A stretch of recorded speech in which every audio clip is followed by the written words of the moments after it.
হাসিনার এই জুলুম ফ্যাসিবাদের বিরুদ্ধে আমরা সবসময় লেখালেখি করেছি, আমি ব্যক্তিগতভাবে লেখালেখি করেছি। তো এই কারণে হয়তো অনেকেরই আমি চক্ষুশূল ছিলাম এবং হাসিনার যে গুম বাহিনী তাদের নজরে ছিলাম সেটা তো আমি অবশ্য বুঝতে পারি নাই। তো ভাইবা শেষ করে আমি যখন কোরিয়ায় ফেরার জন্য ব্যাক করি, সেটা ছিল 21 অক্টোবর 2018 সালে। আমি আমার শ্বশুরবাড়ি জামালপুরের ইসলামপুর, সেখান থেকে ট্রেনে করে ঢাকায় আসি। আমার ফ্লাইট ছিল রাত 1টায়। তা আমি ঢাকায় রাত 8টায় পৌঁছাই যাই। তা আমার সাথে যেহেতু শর্ট ট্যুরে গেছি দেশে, আমার সাথে লাগেজ তেমন বেশি ছিল না, খুব ছোট লাগেজ। তো ভাবলাম যে রাত 8টায় পৌঁছাই গেছি, আমি একটু বিশ্রাম নিয়ে রাত 10টা-11টার দিকে এয়ারপোর্টে গেলেই হবে। তো এয়ারপোর্টের পাশেই আমার একটা ছোট ভাইয়ের বাসা। তো তার ওখানে যাই, তার ওখানে গিয়ে রাতের খাবার খাই। রাতের খাবার খাওয়ার পরে কিছুক্ষণ বিশ্রাম নেওয়ার পরে তারপরে যখন 10টা সাড়ে 10টা বাজে তখন আমি সেখান থেকে রওনা দিই। তার বাসাটা একদম এয়ারপোর্ট সংলগ্ন এলাকায়। তো মাত্র 15 টাকা 20 টাকা রিক্সা ভাড়া দূরত্ব। তো আমি একাই গেছি, বাড়ি থেকেও ফ্যামিলির কাউকে নিয়ে যাইনি যে একা তাদেরকে আবার ফেরত আসতে হবে। তা আমার সেই ছোটো ভাই বললো যে ভাই আমি আগাই দিয়ে আসবো নাকি আপনাকে। আমি বললাম থাক, এত রাতে দরকার নাই, তুমি থাকো, আমি একাই যেতে পারবো, কাছে তো আর ভারী লাগেজ নেই। তো আমি লাগেজ নিয়ে, যেহেতু একদম এয়ারপোর্ট সংলগ্ন, আমি রিক্সা নিয়ে এয়ারপোর্টের দিক যাই। তো আপনারা জানেন যে যারা বিদেশে থাকে, যখন দেশে যাতায়াত করে অনেকেই অনেক কিছু দেয়, প্রয়োজনীয় ডকুমেন্ট, অনেক সময় জরুরি মেডিসিন, অনেকের অনেক কিছু দিতে হয়। তো আমাকেও স্বাভাবিকভাবে 2-1 জন বলছে যে ভাই যাওয়ার সময় আমার এরকম একজন একটা ডকুমেন্ট দিবে, একজন বই দিবে, কিছু ওষুধ নিয়ে আসতে বলছে। তো তারা এয়ারপোর্টে ওয়েট করতেছে আমার জন্য, যে আমি গেলে ওখান থেকে দিয়ে দিবে। তো আমি সেই ছোটো ভাইয়ের বাসা থেকে বের হয়ে শুধু আমার ওয়াইফকে ফোন দিছি যে আমি খাওয়া দাওয়া করছি, তো রাত অনেক হয়ে গেছে, সে গ্রামে থাকে ইসলামপুরে, তো তোমরা রাত জাগো না, তোমরা ঘুমাই পড়ো, আমি পৌঁছাই তোমাকে ফোন দিব ইনশাল্লাহ। এই বলে আমি আমার বন্ধুর বাসা থেকে রিক্সা নিয়ে আসছি, যেহেতু বললাম যে আমার ছোট লাগেজ। বন্ধু আসতে চাইছে, ছোট ভাই বন্ধু। আমি তাকে বলছি যে এত রাতে আসার দরকার নেই, তোমার আবার কষ্ট করে ব্যাক আসতে হবে, আমি একাই আসছি। তা আসার পরে বিমানবন্দরের সামনের যে হাইওয়ে রাস্তা, রিক্সা যেহেতু আসছি, রিক্সা তো আর ভিতরে ঢুকবে না, এয়ারপোর্টের ভিতরে ঢুকবে না, বিমানবন্দরের সামনের যে রাস্তা, ওখানে আমি রিক্সা আমাকে থামাই দিছে। তো আমি রিক্সাটাকে ভাড়া দিয়ে রাস্তার এই পাশে নামাই দিছে। আমি এখন রাস্তা ক্রস করে লাগেজ নিয়ে এয়ারপোর্ট এরিয়ার মধ্যে ঢুকবো। তো যখন জাস্ট ঢুকবো, রিক্সাটা থামায় ভাড়া দিয়ে আমি রাস্তা ক্রস করতে লাগছি। তো ওরা আগে থেকেই আমাকে মানে টার্গেট করেছিল, আগে থেকেই ওখানে এসে সবাই রেডি হয়েছিল। তো পরে আমি যখন পার হতে লাগছে, আমাকে এরকম করে হাত ধরছে একজন, হাত ধরে বলছে এনামুল হক মনি, আপনার রাত 1টায় কোরিয়াতে ফ্লাইট না? তো আমি তো স্বাভাবিকভাবে চিনতে পারিনি, আমি ভাবছি যে আমাকে যারা ডকুমেন্ট দিবে তাদের মনে হয় কেউ, তারা ওয়েট করতেছে আমার জন্যে। তাই আমি বলছি জি, আমি এনামুল হক মনি। তো জি বলার সাথে সাথেই একদম রাস্তার ওখানেই ওদের মাইক্রো সেট করা ছিল, মাইক্রোর একটা দরজা খোলা কার। তো কারের দরজা খোলা, আমাকে এরকম হাত ধরাই আছে, এনামুল হক মনি জিজ্ঞেস করছে, আমি যখন স্বীকার করছি, এরকম ধাক্কা দিয়ে আমাকে গাড়ির মধ্যে ফেলে দিছে। আর ভেতরে 2-3 জন ছিল, ভেতরের 2-3 জন আমাকে এরকম করে ধরে ভিতরে টান দিয়ে ঢুকাই নিছে। তো আমি চিল্লাচ্ছি, আপনারা কারা আমাকে নিয়ে যাচ্ছে, মানে আধা মিনিট থেকে 1 মিনিটের মধ্যে এরকম আমাকে ধরে ভিতরে ধাক্কা দিয়ে ফেলে দিছে, আর ভিতর থেকে কয়েকজন টান দিয়ে ঢুকাই নিছে। তো আমি কথা বলারও খুব বেশি সময় পাইনি, মানে ওখানকার মানুষজন একটু বুঝতেছে। তারপরে সাথে সাথে দরজাটা লাগাই দিল, কারের দরজা লাগাই দিয়ে 1 মিনিটের মধ্যে আমার চোখ বেঁধে ফেললো, তারপরে পিছনে হাত বেঁধে ফেললো, আর আমার মোবাইল, মানি ব্যাগ, ল্যাপটপ, আমার লাগেজ যা ছিল, মোবাইল মানি ব্যাগ পকেট থেকে নিয়ে নিল। যেহেতু আমি ফ্লাই করার জন্য যাচ্ছি, আমার mobile, money bag, laptop, luggage যা ছিল সব কিছু নিয়ে নিল। জাস্ট চোখ বেঁধে ফেললো, পিছনে হাত বেঁধে ফেললো, মোবাইল, মানি ব্যাগ, ল্যাপটপ নিয়ে নিল, দরজাটা লাগাই দিয়ে গাড়ি টান। তো স্বাভাবিকভাবেই তো আমি আতঙ্কিত, যে কেউ আতঙ্কিত হবে সেই মুহূর্তে। তো আমি মানে কি হয়েছে, মানে তখন আমি বুঝে উঠতেই সময় লাগতেছে যে কি হচ্ছে। পরে 4-5 মিনিট একটু ওরা নীরব, আমাকে একটু হওয়ার সুযোগ দিচ্ছে। আমি তো জোরে জোরে নিঃশ্বাস নিচ্ছে, আল্লাহর কাছে দোয়া করতেছি, মানে বুঝতেছি যে কি হলো, কিন্তু অনুমান করতে পারতেছি না। হঠাৎ করে তো কিছুক্ষণ পরে এনামুল সাহেব, কি ভয় লাগছে, একজন জিজ্ঞেস করতেছে। তা বললাম যে হ্যাঁ আপনারা কারা, আপনারা আমাকে কি নিয়ে যাচ্ছেন? না ভয় নাই, আমরা তোমাকে কিছু জিজ্ঞাসাবাদের জন্য নিয়ে আসছি। তুমি তো হয়তো বুঝতে পারছো যে আমরা কারা, তো তোমাকে কিছু জিজ্ঞাসাবাদ করব। তোমার তো আবার রাতে ফ্লাইট আছে, তোমাকে আমরা এয়ারপোর্টে ড্রপ করে দিয়ে আসতে হবে। তো আমরা কিছু কথা জিজ্ঞেস করবো, তুমি দ্রুত উত্তর দাও, তাহলে আমরা তোমাকে দ্রুত এয়ারপোর্টে দিয়ে আসতে পারবো। মানে আমাকে পুশ করতেছে যাতে আমি দ্রুত বলি, তারা আমাকে প্রলোভন দেখাচ্ছে। তো বলো, তুমি কোরিয়াতে কি করো? কোরিয়াতে কি করো? সরকার বিরোধী লেখালেখি করো, দেশে কোথায় পড়াশোনা করছো, ছাত্র রাজনীতি করতা, তোমরা সামনে নির্বাচনকে সামনে রেখে কি কি অপপরিকল্পনা করতেছো, আমাদের সরকারকে তোমরা ইয়ে করার চেষ্টা করতেছো, সরকারকে ডিফিট করার চেষ্টা করতেছো, অনলাইনে তোমরা অনেকভাবে চেষ্টা করতেছো, লেখালেখি করতেছো। বলো কি কি করতা ছাত্র জীবনে, কোরিয়াতে কি কি করো, এগুলো বলো। আর আমার মোবাইল তো ওদের কাছে, আমার ফেসবুক, মেসেঞ্জার, তারপরে জিমেইল, যত চ্যাটই আছে সবগুলো ঘাটতেছে, কন্ট্যাক্ট লিস্ট, কল লিস্ট ঘাটতেছে, আমাকে জিজ্ঞাসাবাদ করতেছে। তা আমি আমার স্টুডেন্ট লাইফ থেকে বলতেছি যে আমি এরকম বাংলাদেশ কৃষি বিশ্ববিদ্যালয়ে পড়তাম, আমি ভেটেরিনারিতে অনার্স করছি, মাইক্রোবায়োলজিতে মাস্টার্স করছি, তারপরে আমি কোরিয়াতে আসছি, আমি পিএইচডি করছি, পিএইচডি শেষে আসছিলাম। আমি আমার মতো করে আমার ছাত্র জীবন, আমার সব কিছু বর্ণনা, না আরও কিছু আছে, আরও বলো, মানে পুশ করতেছে এরকম। তো বারে বারে আমি আমার মতো করে বলার চেষ্টা করতেছি, না তুমি এভাবে বললে তো ইনফরমেশন আমরা পাচ্ছি না। তারপরে আরও তারেক জিয়া বা বড় বড় জায়গায় কানেকশন, তারা আমাকে এরকম মনে করছে বড় বড় জায়গায় কানেকশন আছে আমার, ওরকম বলো, আরও কিছু বলো। তুমি এরকম হলে কিন্তু ফ্লাইট মিস হবে, আমাদেরকে আবার দিয়ে আসতে হবে। তারপরেও আমি আমার মতো বলতেছি, মাঝে মাঝে ভয় লাগতেছে, আবার একটু ইয়ে হয়ে যাচ্ছে। তো পরে বললো যে এই, ওরা একজন আবার আরেকজনকে ফোন দিচ্ছে, এই একটু এয়ারপোর্টে ফোন দাও তো, না একটা যাত্রীর একটু দেরি হবে, তো তাকে আমরা দিয়ে আসবো। আমাকে মানে চোখ বাঁধা অবস্থা আমি শুনতেছি আর কি। তো বলছে না, বলে আমরা এয়ারপোর্টে ফোন দিছি, তোমাকে আমরা দিয়ে আসবো, একটু দেরি হবে, তুমি বলো তুমি আমাদেরকে বলতে থাকো। তো এইভাবে আমি বলতে বলতে, না ঠিক আছে, তোমার মনে হয় আজকে যাওয়া হবে না, চলো আমাদের সাথে চলো, আমরা তোমাকে কালকে দিয়ে আসবো, কালকে তোমাকে এয়ারপোর্টে দিয়ে আসবো। পরে আমাকে চোখ বাঁধা অবস্থায় ওদের প্রায় 1 ঘন্টা মতো ড্রাইভ করে নিয়ে গেল ওদের অফিসে। তো নিয়ে যাওয়ার পরে আমাকে হাত ধরে সিঁড়ি দিয়ে উপরে তুলতেছে, বলতেছে ভাই সিঁড়ি আস্তে আস্তে ওঠেন, আমাকে বোঝাচ্ছে আর কি। তা আমি সিঁড়ি আস্তে আস্তে, চোখ বাঁধা সব কিছু। তো মনে হয় 3 তলাতে নিয়ে গেল আমাকে, চোখ বাঁধা অবস্থায় 3 তলাতে নিয়ে গেল। ওখানে নিয়ে গিয়ে চেয়ারে বসালো। চেয়ারে বসানোর পরে আবার জিজ্ঞাসাবাদ, আমার একদম নিজের নাম, বাবার নাম, মাতার নাম, বাড়ির ঠিকানা, বিশ্ববিদ্যালয়, কোরিয়ার সব ঠিকানা, শ্বশুর বাড়ির ঠিকানা সব কিছু লিখে ওখানে আবার জিজ্ঞাসাবাদ, সামনে নির্বাচনকে সামনে রেখে অপপরিকল্পনা, অনলাইনে লেখালেখি, এগুলো অনেক কিছু নিয়ে জিজ্ঞাসাবাদ। আর ওই মোবাইল, ফেসবুক এগুলো ঘাটাঘাটি করতেছে।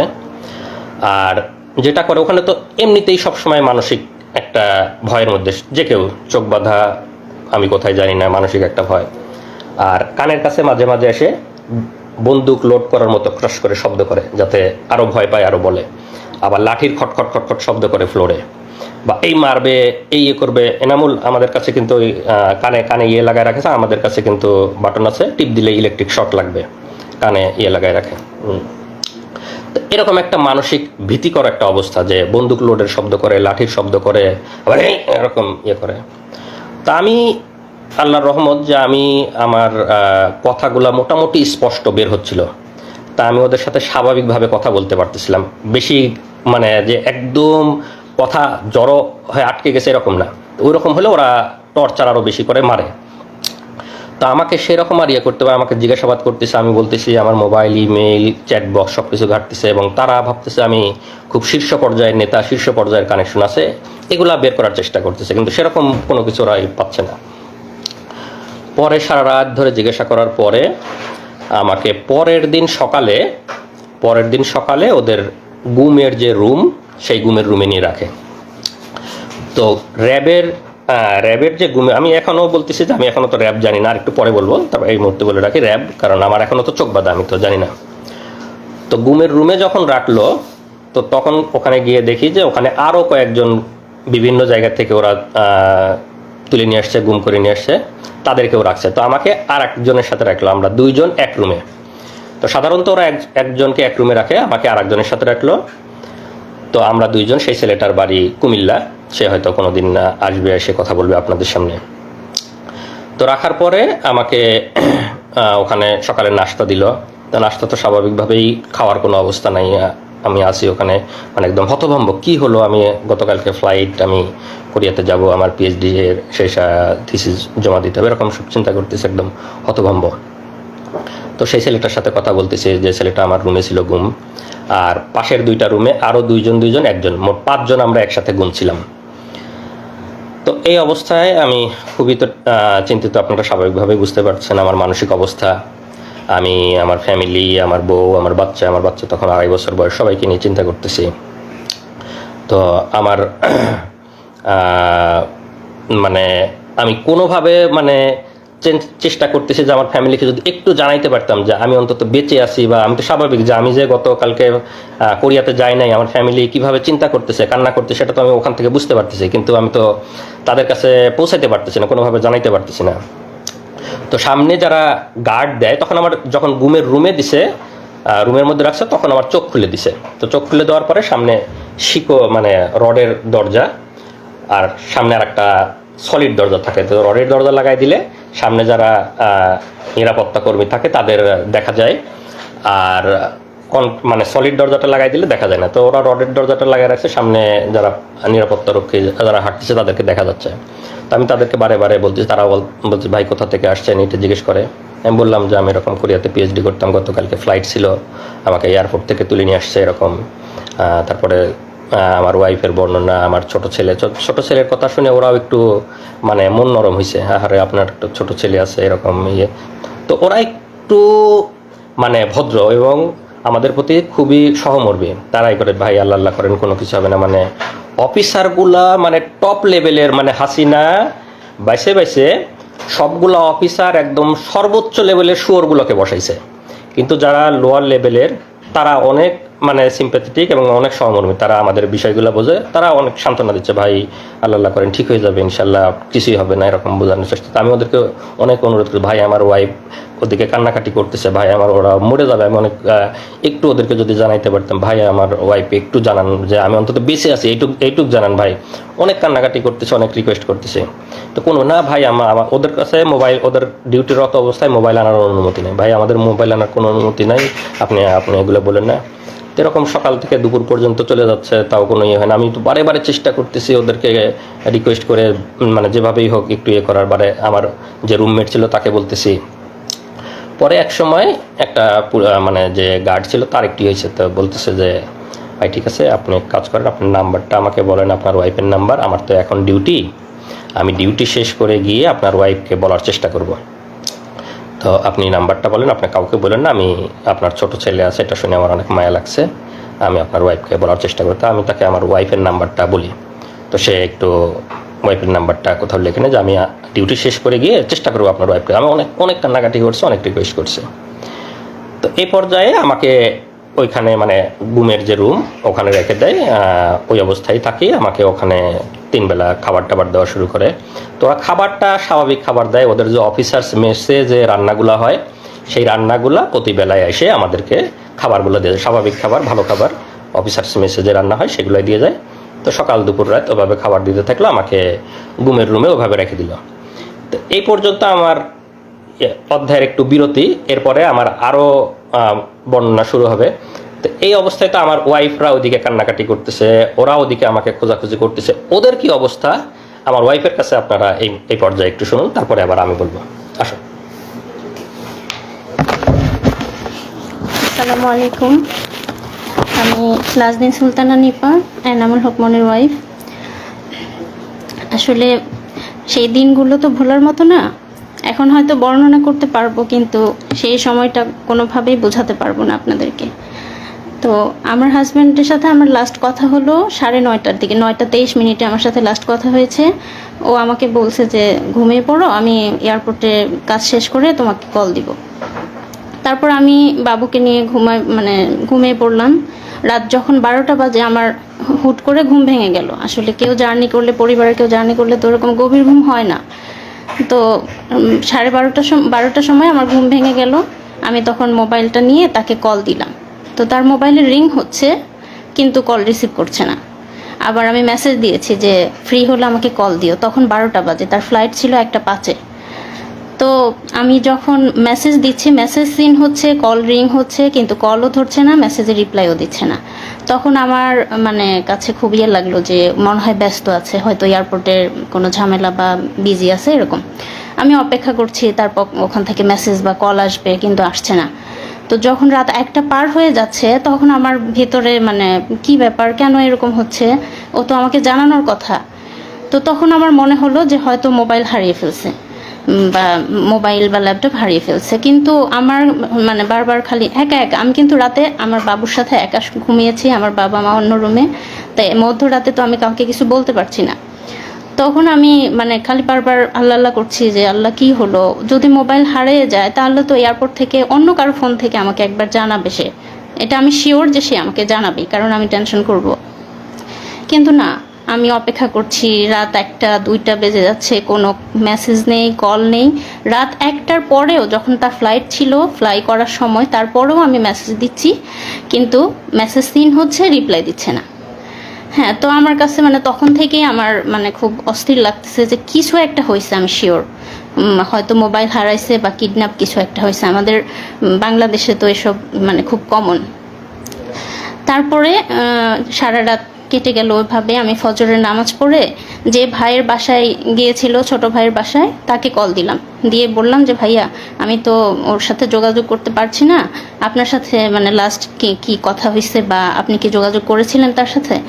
তখন সেই ভাই বলল যে না আপু, আমি তো ভাইকে রিক্সায় উঠাই দিছি, আমি তার সাথে যেতে চাইছিলাম কিন্তু ভাই আমাকে না করলো। তো আমিও রাত্রিবেলা ফোন দিছি কয়েকবার কিন্তু কথা হয় নাই। তারপরে তার কাছ থেকে শুনে আমার আরও ভয় লাগা শুরু হয়ে গেল। তখন আমি আমার যা বাংলাদেশ কৃষি বিশ্ববিদ্যালয়ের প্রফেসর ডক্টর মার্জিয়া রহমান, তাকে কল দিলাম, ভাবিকে কল দিয়ে বললাম যে ভাবি এরকম রাতে কোনো যোগাযোগ হয়নি, সকালবেলাও কোনো পাচ্ছি না। তো সকালবেলা আর ভাবি মানে প্রথমে বলতেছে আমাকে যে ও তো খুব মন ভোলা, মনে হয় ফোন টোন হারিয়ে গেছে, তুমি চিন্তা করো না, ও ল্যান্ড করে কল দিবে ইনশাল্লাহ।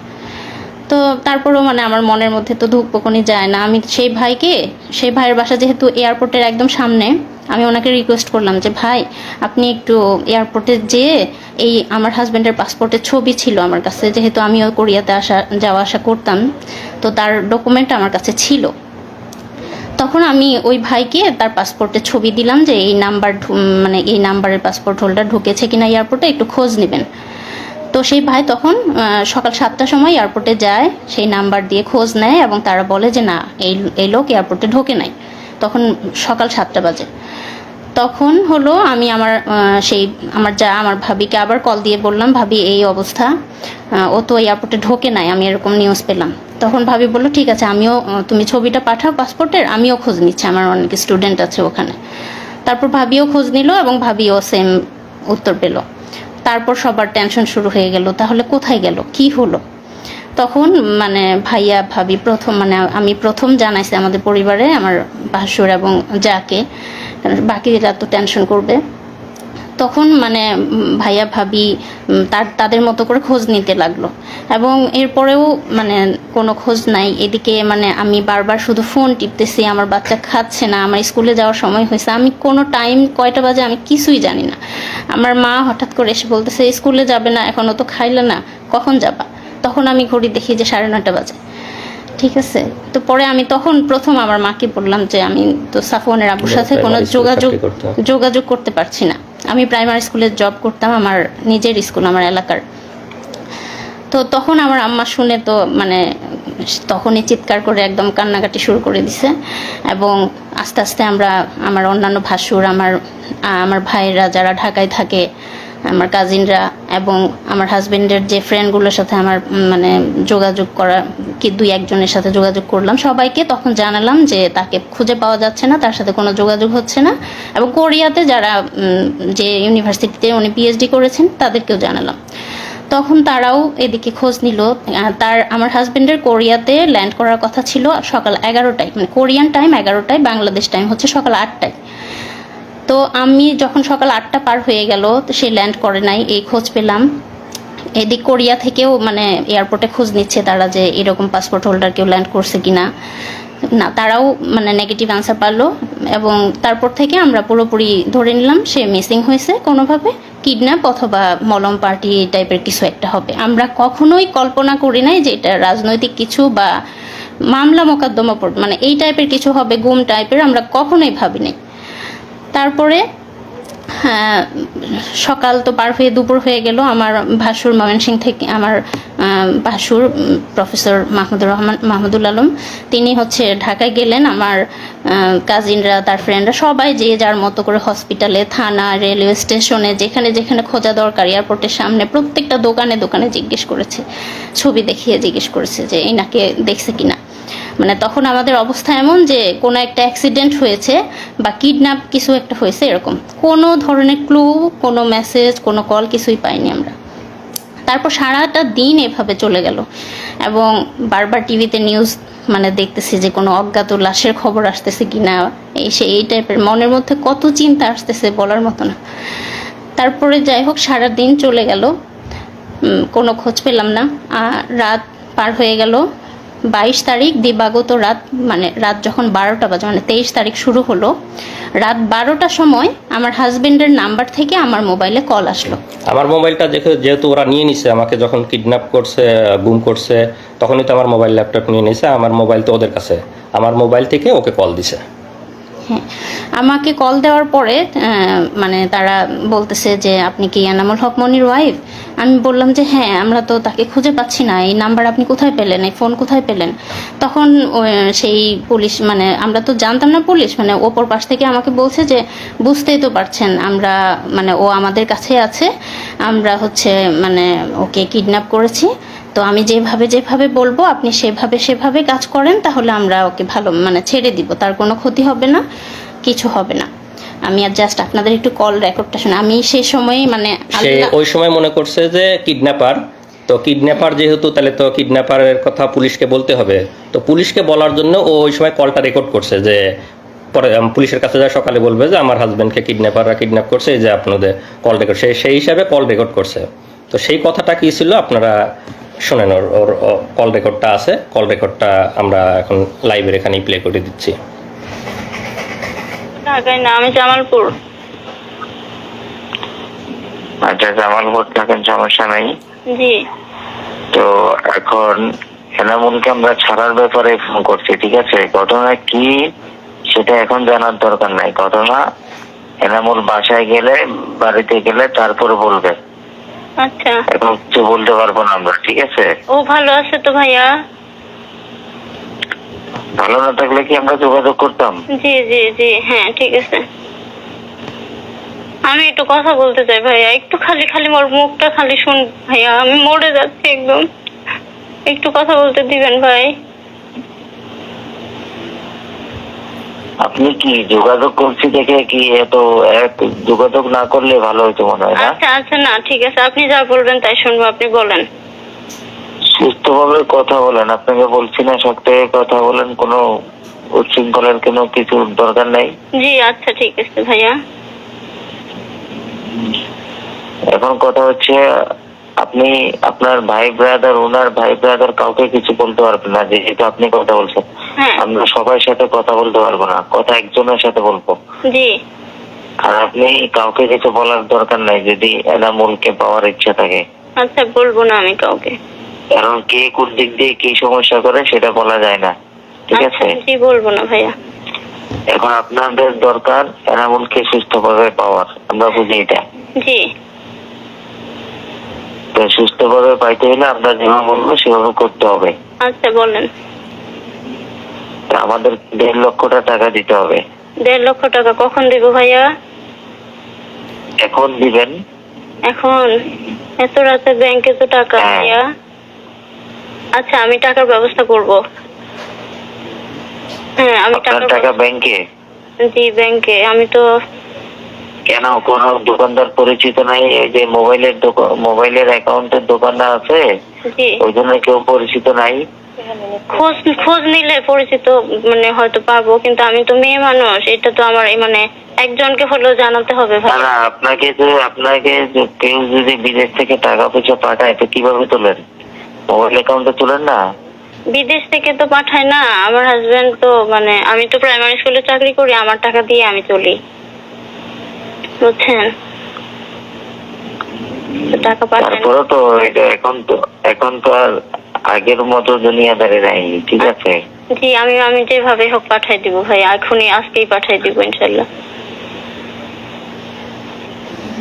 আপনি দেখেন, চেষ্টা করেন, যদি পাঠাতে পারেন আমরা রাতের মধ্যে ছেড়ে দিব। আচ্ছা, আর যদি আপনার কথা হলো আপনার যত দেরি হবে আমাদেরও দেরি হবে। না আমরা পাঠাই দিব ভাই রাতের আর মধ্যে। যদি কাউকে কিছু বলেন, কারোর সাথে পরামর্শ করেন, সবাই কিন্তু পরামর্শ নেগেটিভ দিবে, কেউ কিন্তু না, সুস্থভাবে আমি একজনকে জানাই, আমার একটা ভাই আছে, আমি আমার ভাই ইসলামপুরে থাকে, আপনি কথা বলছেন মনে হয় তার সাথে, আমি ওনাকে জানাই, উনি টাকার ব্যবস্থা করে দিবে, ওনার পরিচিত বিকাশের লোক আছে। ইসলামপুরে কে থাকে? আমার বড় বোনের জামাই, আমার বলেন, ওনাকে বলেন না হয় আমার রবি নাম্বারে ফোন করতে। আচ্ছা অথবা আপনি ওনার সাথে কথা বলে আমাকে ফোন করেন, রবি নাম্বারে করেন, ওর মোবাইল এখন বন্ধ করে দিব। আচ্ছা ঠিক ওর আছে। মোবাইল সময় একেবারে ওকে গাড়িতে তোলার পরে ওকে মোবাইল দেওয়া হবে। আচ্ছা ভাই, আমরা টাকা পাঠিয়ে দেবো, কোনো সমস্যা নাই। হ্যাঁ, টাকা পাঠিয়ে আরে ভাই, আমরা যেটা চাইতেছি সেটা দিলে আর আপনাদের সাথে কোনো বেইমানি করে কেন করবো? কোনো দরকার আছে? জি জি ভাই, আমি পাঠিয়ে দেবো, টাকা রাতেই পাঠাবো। ঠিক আছে, জি রাখেন। আপনি আপনার লোককে বলেন বা আপনি কথা বলেন, ওই রবি নাম্বার ফোন দেন, আপনি আপনার লোকের সাথে কথা বলেন। আচ্ছা আচ্ছা ঠিক আছে। ঠিক আছে, আচ্ছা, রাখেন। আল্লাহ। তাড়াতাড়ি বলো। তা আমি তো ঘুমের রুমেই আছি এখনো, ওদের সাথে এখনো এগুলা হচ্ছে। তারপরে বলো। তারপর আমি বললাম যে আমাকে বললো যত দ্রুত আমি টাকা পাঠাবো তত তাড়াতাড়ি তাকে ছেড়ে দিবে, এবং গাড়ি রেডি আছে, জাস্ট টাকাটা পেলে তাকে ছেড়ে দিবে। আমি সকাল মানে 6টার সময় ওনারা আমাকে 4-5টা নাম্বার, ডাচ বাংলা বিকাশ মিলিয়ে প্রায় 4-5টা নাম্বার দিল। সবগুলোতে আমি হচ্ছে সকাল 6টা থেকে 9টা এর মধ্যেই আমি 1 লক্ষ টাকা পাঠাই। ঠিক আছে, যেহেতু শুক্রবার ছিল আর আমি অনেক রিকোয়েস্ট করছিলাম যে আমাদের কাছে এত বেশি টাকা নাই, আপাতত 1 লাখ, মানে আর শুক্রবার তো বিকাশ থেকে বেশি পাঠাতে পারছি না। এখানে আমি একটু অ্যাড করে দেই, ওরা যখন আমাকে জিজ্ঞাসাবাদ করতেছিল তখন আমার ফিনান্সিয়াল অবস্থা বোঝার চেষ্টা করতেছিল, মানে এটা ওদের গুম, কিডন্যাপ, ক্রস ফায়ার, র্যাবের বিজনেস, র্যাব ডিবির বিজনেস। ওরা গুম করে নিয়ে গিয়ে ফিনান্সিয়াল অবস্থা বুঝে, আর্থিক অবস্থা বুঝে, মানে ক্রস ফায়ার দিবে না বা মেরে ফেলবে না, এই বিনিময়ে ফ্যামিলির অবস্থা বুঝে যার কাছে যত পারে মানে টাকা পয়সা মানে বিজনেস করে নেয়। তো আমাকে যখন জিজ্ঞাসাবাদ করছে আমি বলছি যে আমি তো পিএইচডি স্টুডেন্ট, কোরিয়াতে থাকি, আমি কিছু টাকা স্কলারশিপ পাই, আমি কয়দিন আগেই দেশে আসছি, আমার তো ফ্লাইটে অনেক টাকা খরচ হয়ে গেছে, আমার তেমন কোনো টাকা নাই, আমার বাবা রিটায়ার্ড সরকারি চাকরিজীবী, মানে বাবারও তেমন কোনো, মানে সব কিছু মিলায়ে বুঝছে যে আমার কাছে খুব বেশি টাকা নাই, মানে আমি যেহেতু স্টুডেন্ট, পিএইচডি করি, খুব বেশি সেভিংস নাই, আমার আব্বা রিটায়ার্ড, আমার শ্বশুর হলো বড় গৃহস্থ, তো সব কিছু মিলায় ওরা সেই পরিমাণই ওদের কাছে ডিমান্ড করছে। তারপর আমি সকাল 9টার মধ্যে টাকা পাঠালাম, তারা টাকা পেয়ে আমাকে কনফার্ম করলো যে হ্যাঁ টাকা পেয়েছি, আপনার ছোট ছেলে আছে শুনেছি, তারপর হচ্ছে আমরা ওকে কিছুক্ষণ পরেই ছেড়ে দিব, আপনারা গাড়ি নিয়ে রেডি থাকেন, কিছুক্ষণ পর মোবাইলটা দিয়ে ওকে ছেড়ে দিব। তারপর হলো আমার ভাসুরা ঢাকায় ছিল তখন, আমি তাদেরকে জানালাম যে এরকম এরকম কথা হয়েছে, ওনারা ছেড়ে দিবে, আপনারা গাড়ি নিয়ে রেডি থাকেন। তারা একদম রেডি গাড়ি নিয়ে। হ্যাঁ, এবং আমি মোবাইলটা নিয়ে বসে আছি যে তার একটা কল আসবে, এসে বলবে যে এনামুল এখানে আছে, আমরা তাকে ছেড়ে দিলাম, বা ও আমাকে কল দিয়ে বলবে যে আমি বের হয়েছি, এরকম। আমি ফোন নিয়ে বসে আছি, গ্রামে সবাই আমাকে ঘিরে ধরে বসে আছে, কিন্তু কল আর আসে না। সবাই মানে ওয়েট করছি আমরা, এদিকে আমার ভাসুররা ওয়েট করছে, কোনো কল আসে না। একদম 9টা, 10টা, 11টা বেজে গেল, কোনো কল আসলো না। তখন আমরা বুঝে গেলাম যে এটা মানে আমাদের সাথে ধোঁকা দিয়েছে। তারপর যে নাম্বারগুলোতে টাকা পাঠালাম সবগুলো নাম্বার বন্ধ, যে নাম্বারে কথা বলেছি ফোনে সেটাও বন্ধ, এবং আমরা সেই নাম্বারগুলো ট্র্যাক করার চেষ্টা করেছি। নাম্বারের কোনো মানে ঠিকানা বা আইডি কার্ড যে রেজিস্ট্রেশন করা হয়েছে যে নাম দিয়ে, সেগুলো আমরা খোঁজার চেষ্টা করেছি। সেই কোনো নাম্বারে কোনো রেজিস্ট্রেশন ছিল না সেই সিমগুলোতে। তো তারপর যাই হোক দুপুর পর্যন্ত এরকম হলো। তখন পর্যন্ত আমরা তো মানে কিডন্যাপার হিসেবেই চিন্তা করেছিলাম। যখন দুপুরে টাকা পয়সা নেওয়ার পরেও ছেড়ে দিল না বা কোনো খোঁজ পেলাম না, তখন আমাদেরকে আমাদের অনেক শুভাকাঙ্ক্ষী, আমার হাজব্যান্ডের ফ্রেন্ড এবং তার ছোট ভাই বড় ভাই সবাই মিলে আমাকে ফোন করে বলতেছে যে আপু এটা না, এটা হচ্ছে কিডন্যাপ না, ভাইয়াকে সম্ভবত গুম করা হয়েছে আমরা ধারণা করতেছি, এবং ইলেকশনের আগে এগুলো খুব বেশি করা হচ্ছে। আর হচ্ছে এই মুহূর্তে আমাদের যত বেশি মানে ভাইরাল বা মিডিয়াতে প্রচার করব তত বেশি মানে ভাইয়ের জন্য ভালো, না হলে খারাপ কিছু হয়ে যেতে পারে। তো তখন আমি ফ্যামিলির সাথে কথা বলে তাদেরকে অনুমতি দিলাম, এবং তো সেই মুহূর্তে কোরিয়া, বাংলাদেশ এবং TV channel, news paper, daily star, প্রথম আলো সব জায়গায়, ফেসবুক সব জায়গায় ভাইরাল হয়ে গেল। আমরা প্রচার করলাম যে তাকে পাওয়া যাচ্ছে না এয়ারপোর্টের সামনে থেকে, মানে এয়ারপোর্টে যাওয়ার পর থেকে তাকে আমরা আর খুঁজে পাচ্ছি না, এরকম নিউজ হলো একদম, মানে কোরিয়া, বাংলাদেশ সব জায়গায় একদম ভাইরাল হয়ে গেল। তারপর হচ্ছে তারপরটা উনি বলবেন। সে সময় আসলে অনেক পত্রিকা, টিভি মিলে, যেহেতু আমি বিশ্ববিদ্যালয়ে পড়তাম, আমার বন্ধু, বড় ভাই, ছোট ভাই অনেকে সাংবাদিক ছিল, কোরিয়াতে অনেক সাংবাদিক বন্ধু ছিল। তো সবাই মানে যার যার অবস্থান থেকে চেষ্টা করে, সবাই নিউজ করে, অনেকটা ভাইরাল মতো হয়ে যায় সেই 2018 সালে, যাদের মনে আছে।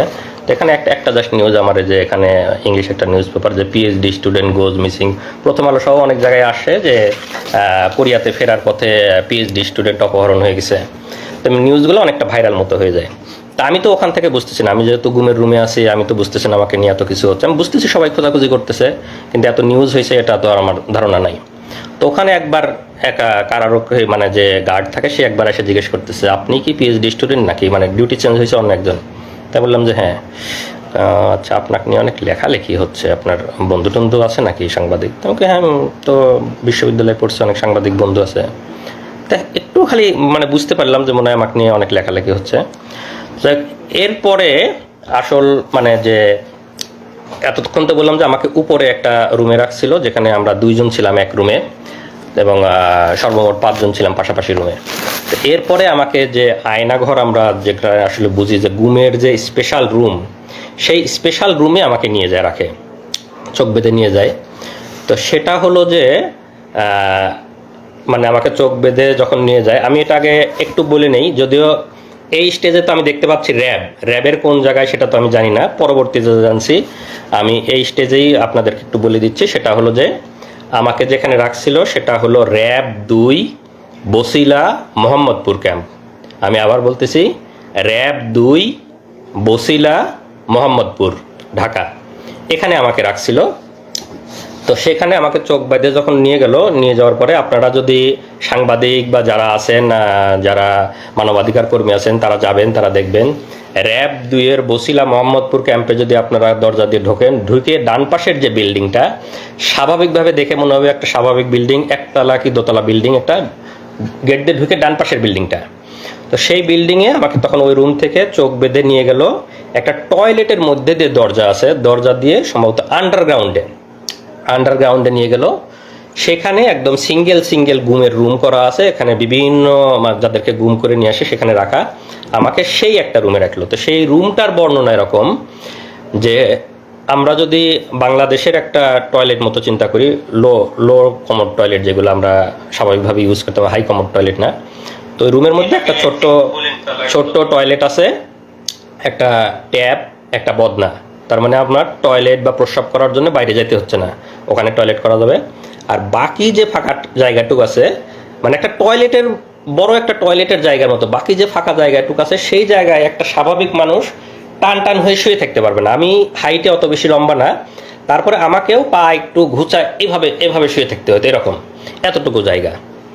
আর সামনে যে দরজাটা একদম সলিড, এই দরজাটা আর মানে রডের শিক নাই, দরজাটা একদম সলিড, দরজার মানে হেড বরাবর একটা গোল ছিদ্র করা।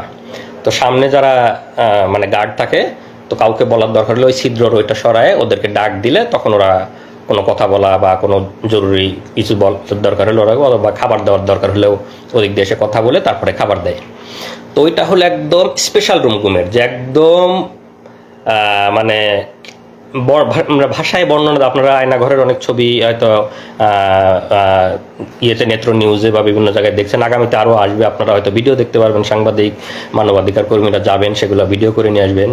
তো একদম যেটা বর্ণনা দিলাম, একটা ছোট টয়লেট এবং বাকি যে ফাঁকা জায়গাটুক থাকে কষ্টে মষ্টে পা ভাস করে একজন মানুষ শুয়ে থাকতে পারে। তা আমাকে ওখানে রাখার পরে একা একা ওই রুমগুলো হলো সিঙ্গেল ইউনিট, একা রাখলো। তো স্বাভাবিকভাবে ওখানে তো সবসময় মৃত্যু আতঙ্ক, মানে কখন মেরে ফেলবে, কখনই মানে সবসময় কল্পনা যে মেরে কোথায় লাশ ফেলে দেবে, কেউ টের পাবে। বাংলাদেশে যা হয়, মানে লাশ ভাসতেছে, গুম হয়ে যাচ্ছে, নিখোঁজ হচ্ছে, কে কোথায় মারা যাচ্ছে, কার কোথায়, সেগুলো সবসময় চিন্তা হচ্ছে। তো পরের দিন রাতের বেলা আমাকে আবার ওই গুমের ওই যে সিঙ্গেল রুম, আয়নাঘরের যে সিঙ্গেল রুম, সেই রুম থেকে নিয়ে আবার অফিসারদের রুমে নিয়ে যায়।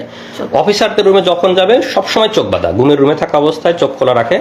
অফিসারদের রুমে যাওয়ার সময় সবসময় চোখ বাঁধা, কারণ কে জিজ্ঞাসাবাদ করতেছে, কে অফিসার, কে কি, কোনো কিছু বোঝার সুযোগ নাই। তারা বাংলাদেশি না ভিনদেশি তাও বোঝার সুযোগ নাই। এবং আমার কাছে যথেষ্ট সন্দেহ হয়েছে যে তাদের মধ্যে কিছু ভারতীয় মানে বা এদের থাকতে পারে, এবং এদের জিজ্ঞাসাবাদ, এদের টেকনোলজি, মোবাইল সার্চিং, এগুলো এত ইন্টেলেকচুয়াল, এত দক্ষ, আমার কাছে মনে হয় না যে বাংলাদেশিরা এত দক্ষ হতে পারে। তাদের মধ্যে দুই একজন মানে ভারতীয় রয়ের গুপ্তচর থাকা অসম্ভব কিছু না, আমার কাছে মনে হয়েছে। হ্যাঁ, বা এবং ভাষাটাও সবসময় একদম পিওর বাংলা মনে হয় নাই, কয়েকজন কথা বলতেছিল। যাই যেটা বললাম যে মানে অফিসারদেরকে আমরা যেহেতু দেখতে পাচ্ছি না, তাদের বর্ণনা দেওয়ার তো সুযোগ নেই এই স্টেজে। তো সেখানে রাতভর আবার আমাকে জিজ্ঞাসাবাদ করে, এবং সেদিন মানে ফিজিক্যাল টর্চার করে নাই, ভয়াবহ মানসিক টর্চার করছে। যেটা বললাম যে বন্দুকের গুলির শব্দ, লাঠির শব্দ, মানে কানে ইলেকট্রিক শক দেওয়ার মতো শব্দ, ভয়াবহ মানসিক টর্চার করে। এবং আমাকে প্রায় হয়তো আনুমানিক রাত 12টার দিকে আবার এনে গুমের রুমে রেখে দেয়। তো সেই দিন আমি মানে মোটামুটি এমনিতে অনেক আতঙ্ক ভয়, সেদিন মনে হলো যে আজকে মনে হয় খারাপ কিছু করতে পারবো। ওদের জিজ্ঞাসাবাদের ধরন বা সব কিছু মিলায় খুব মানে ভীতিকর একটা অবস্থা। তো এসে কোনো মতো শুয়ে আছে, ঘুমাই না, ঘুম তো আসার কোনো সুযোগই নাই ওখানে। তো যে অবস্থা, হয়তো ক্লান্ত হয়ে গেলে চোখটা একটু বুঝে আসে। তা আমাকে শেষ রাতের দিকে, রাত 4:30 বাজে, তখন আবার এসে দরজায় মানে র্যাবের একজন নক করছে, ভাই আপনি আসেন, আপনাকে নিয়ে দ্রুত অপারেশনে যাইতে হবে। তখন তো আমার বুকের মধ্যে একদম মানে চিৎ করে উঠছে যে এত রাতে অপারেশন, মানে তখন তো এমনিতে সবসময় মৃত্যু চিন্তা, ক্রস ফায়ারের চিন্তা, মানে আমাকে শুধু দরজায় ডাক দিছে, আপনি বের হয়ে আসেন, আপনাকে নিয়ে অপারেশনে জানতে হবে। তখন আমি পুরাপুরি শিওর যে ভাই মানে মনে হচ্ছে যে আমাকে ক্রস ফায়ারের দেওয়ার জন্য অপারেশন, র্যাবের অপারেশন এত রাতে আর কি হবে। তখন রাত 4, 4:30 বাজে, আমি বুঝতেছি ফজরের সময় হয়ে যাচ্ছে। তখন আমি ওদেরকে বললাম, মানে ওই সময় তো চিল্লা চেঁচামেচি করেও কোনো লাভ নাই, মানে কেউ তো শোনার নাই। তখন আমি ওদেরকে বললাম যে ভাই একটু দেরি করেন, এখনই তো মানে আজান হয়ে যাবে, আমি ফজরের নামাজটা পড়ে নিই, আমি নামাজটা পড়ে বের হই। জীবনের মানে আমি একদম পুরাপুরি শিওর। আমি এখন হয়তো বলতে বলতে আমাদের অশ্রু শুকাই গেছে, মানে প্রথম যখন বলতাম আমি কান্নাকাটি করতাম আমার ওয়াইফের কাছে, সবার কাছে যখন বর্ণনা করছি, এখন বলতে বলতে মানে আমার অশ্রু শুকাই গেছে, হয়তো বা সেই এক্সপ্রেশনটা আসতেছে না যে মানে প্রথম দিকের আমার কি অবস্থা ছিল। আমি শতভাগ শিওর যে আমাকে ক্রস ফায়ারের জন্য নিয়ে যাচ্ছে, শুধু বলছে যে আপনি বের হন, আপনাকে নিয়ে অপারেশনে যেতে হবে। তা আমি ওদেরকে বললাম যে ভাই আমাকে একটু সময় দেন, আমি নামাজটা পড়ে বের হই, জীবনের শেষ নামাজ আমি পড়ে বের হই। আমি একদম মানে চিল্লা চেঁচামেচি করে তো কেউ শোনার নাই। তো পরে আমি সুন্দর করে অজু করে যখন টয়লেটে নিয়ে গেছে, ওরা চোখ বেঁধে হাত ধরে ধরে নিয়ে যায়। ওখানে গিয়ে আমি একটা খোয়া পাইছি, আমাদের যে খোয়া থাকে, তো খোয়াতে আমি টয়লেটের দেয়ালে মানে একটা নাম্বার লিখে, মানে আমার ওয়াইফের নাম্বারটা লিখে আসছি। মানে আমার কাছে মনে হচ্ছে যে আমাকে তো ক্রস ফায়ার দিয়ে দেবে, আমার ওয়াইফ বা আমার ফ্যামিলি মেম্বার কেউ কোনোদিন জানতেও পারবে না আমি কোথায় ছিলাম, কিভাবে মারা গেছি। যদি কেউ কোনোদিন পরবর্তীতে গুম হয়ে এই টয়লেটে আসে, এই নাম্বারটা যদি দেখে, তাহলে হয়তো সে একটু বুঝতে পারবে, তাহলে হয়তো সে আমার ওয়াইফকে হয়তো একদিন ফোন দিয়ে যায়, এই নাম্বারটা ওখানে পাইছিলাম, আপনি কি আপনার এই নাম্বারটা আমি টয়লেটে পাইছি। এরকম মনে হচ্ছে যে কোনোভাবে যদি একটু জানাইতে পারতাম তাদেরকে যে আমাকে আজকে মেরে ফেলতে যাবে বা এরকম ফিলিংস। তা আমাকে বলে যে ভাই তাড়াতাড়ি করেন, আপনি তাড়াতাড়ি নামাজ পড়েন, আপনি তাড়াতাড়ি নিয়ে যেতে হবে, স্যাররা ওয়েট করতেছে। তা আমি অজু করে একদম ফজরের নামাজটা পড়লাম। আমার মানে সেই শেষ নামাজের যে কি ফিলিংস, এটা আমি মানে ভাষায় প্রকাশ করতে পারবো না। আমি একদম কনফার্ম আমাকে ক্রস ফায়ারে নিয়ে যাচ্ছে, এটা আমার জীবনের শেষ নামাজ। সেই নামাজের যে কি মানে ফিলিংস, সেটা আমার মানে এই মুহূর্তে বলার ভাষা নাই। নামাজ পড়ে আল্লাহর কাছে একদম অঝোরে কান্নাকাটি করে আল্লাহর কাছ থেকে জীবনের যত গুনাহ আছে সব মাপ চেয়ে একদম বিদায় নিয়ে যাচ্ছি, যে আল্লাহ তুমি আমার সব গুনাহ মাফ করে দিয়ে আমার বউ বাচ্চাকে দেখে রাখো। মানে একদম মৃত্যু পথযাত্রী মানুষের দোয়া যা হয়, আমি একদম দোয়া করে নামাজ পড়ে বের হলাম। আমাকে চোখ বেঁধে নিয়ে বের হলো। বের হওয়ার পরে আমি দেখলাম যে 3টা গাড়ি সাজানো, র্যাবের 3টা গাড়ি, সামনে, মাঝখানে, পিছনে। তো 3টা গাড়ি সবাই অস্ত্র সজ্জিত হয়ে ওখানে দাঁড়ায় আছে র্যাবেরিয়ে। কেউ হয়তো কাটার নিয়ে দাঁড়ায় আছে, কেউ হাতুড়, কেউ এরকম। তা আমার কাছে মনে হচ্ছে যে আমাকে ক্রস ফায়ার দিয়ে মারবে, যে কাটারগুলো দিয়ে হাত পা এগুলো কাটবে, মানে অঙ্গ প্রত্যঙ্গ বিচ্ছিন্ন করে ফেলবে, মানে বিভিন্ন রকমের অস্ত্র নিয়ে দাঁড়ায়, স্বাভাবিকভাবে ভীতিকর। আমাকে চোখটা এমনি বাইদে, ওখানে একটু দেখার মানে চোখটা খোলা ছিল জন্য সবগুলো দেখছি। আমাকে চোখ বাইদে মাঝখানের গাড়িতে তুললো, ওরা সামনের গাড়ি, পিছনের গাড়ি, মাঝখানের গাড়িতে আরও কিছু উঠলো, আমাকে নিয়ে গাড়ি নিয়ে টান দিল। এটা হলো হয়তো ভোর 5টা মতো বা 4:30 থেকে 5টা আনুমানিক আর কি। তো গাড়ি চলতেছে, আমি একদম অঝোরে শুধু আল্লাহর কাছে হাত তুলে দোয়া করতেছি, মানে জীবনের শেষ মুহূর্তের যত মাপ চেয়ে নেওয়া, জীবনের শেষ মুহূর্তের যত দোয়া আল্লাহর কাছে করতেছে। আর পাশের যারা আছে তারা সান্ত্বনা দিচ্ছে, ভাই কান্না করেন না, আল্লাহ আল্লাহ আল্লাহ শিখ করি, তারা তখনও সান্ত্বনা দিচ্ছে। আর আমি অজোরে আল্লাহর কাছে শুধু দোয়া করে যাচ্ছে এরকম। আমি তো জানি যে আমাকে ক্রস ফায়ারে নিয়ে যাচ্ছে, শেষ মুহূর্তে যত আল্লাহর কাছে মাপ চেয়ে নেওয়া যায়। তো এইভাবে প্রায় 1 ঘন্টা মতো গাড়িটা চললো। চলার পরে কোথায় যেন থামলো। তো আমার যেহেতু চোখ বাঁধা, আমি তো বুঝতে পারতেছি না কোথায় থামলো। তো গাড়ি থামানোর পরে ওরা মনে হলো যে 10-15 মিনিট কোথায় যেন গেছে আশেপাশে, মানে আমার সাথে 2-1জন রেখে বাকিরা কোথায় যেন গেল 10-15 মিনিট। তো 10-15 মিনিট পরে এসে আমাকে গাড়ি থেকে নামানোর পরে তো তখন আমাকে যেহেতু এয়ারপোর্ট থেকে তুলে নিয়ে গেছিলো, আমার লাগেজ, আমার ল্যাপটপের ব্যাগ সব কিছু আমার হাতে, আমার লাগেজটা ধরাই দিল, কাঁধে ল্যাপটপের ব্যাগটা দিল, আমার মোবাইলটা দেয় নাই, মোবাইলটা দিলে যদি কোথায় কল দেই। তো ওই সময় আমার চোখটা খুলে দিল। চোখ যখন খুলে দিল তখন আমি দেখি আমাকে নামাই দিছে বিমানবন্দর স্টেশন, এয়ারপোর্টের অপোজিটে যে বিমানবন্দর স্টেশনের সামনে নামাই দিছে। তো এটার কারণ হলো যেহেতু আগের দিন সব জায়গায় নিউজ হয়ে গেছে যে কোরিয়াতে ফেরার পথে পিএইচডি গবেষক অপহরণ হয়েছে, আমার বাড়ি পাবনাতে, আমাকে বিমানবন্দরের সামনে থেকে পাওয়া যাচ্ছে না, বিমানবন্দরে যাওয়ার পথে পাওয়া যাচ্ছে না, এরকম নিউজ হয়েছে। এই জন্য ওরা আমাকে বিমানবন্দর স্টেশনের সামনে নামাই দিয়ে তখন আমাকে বলতেছে যা, তোর যেখানে খুশি যা।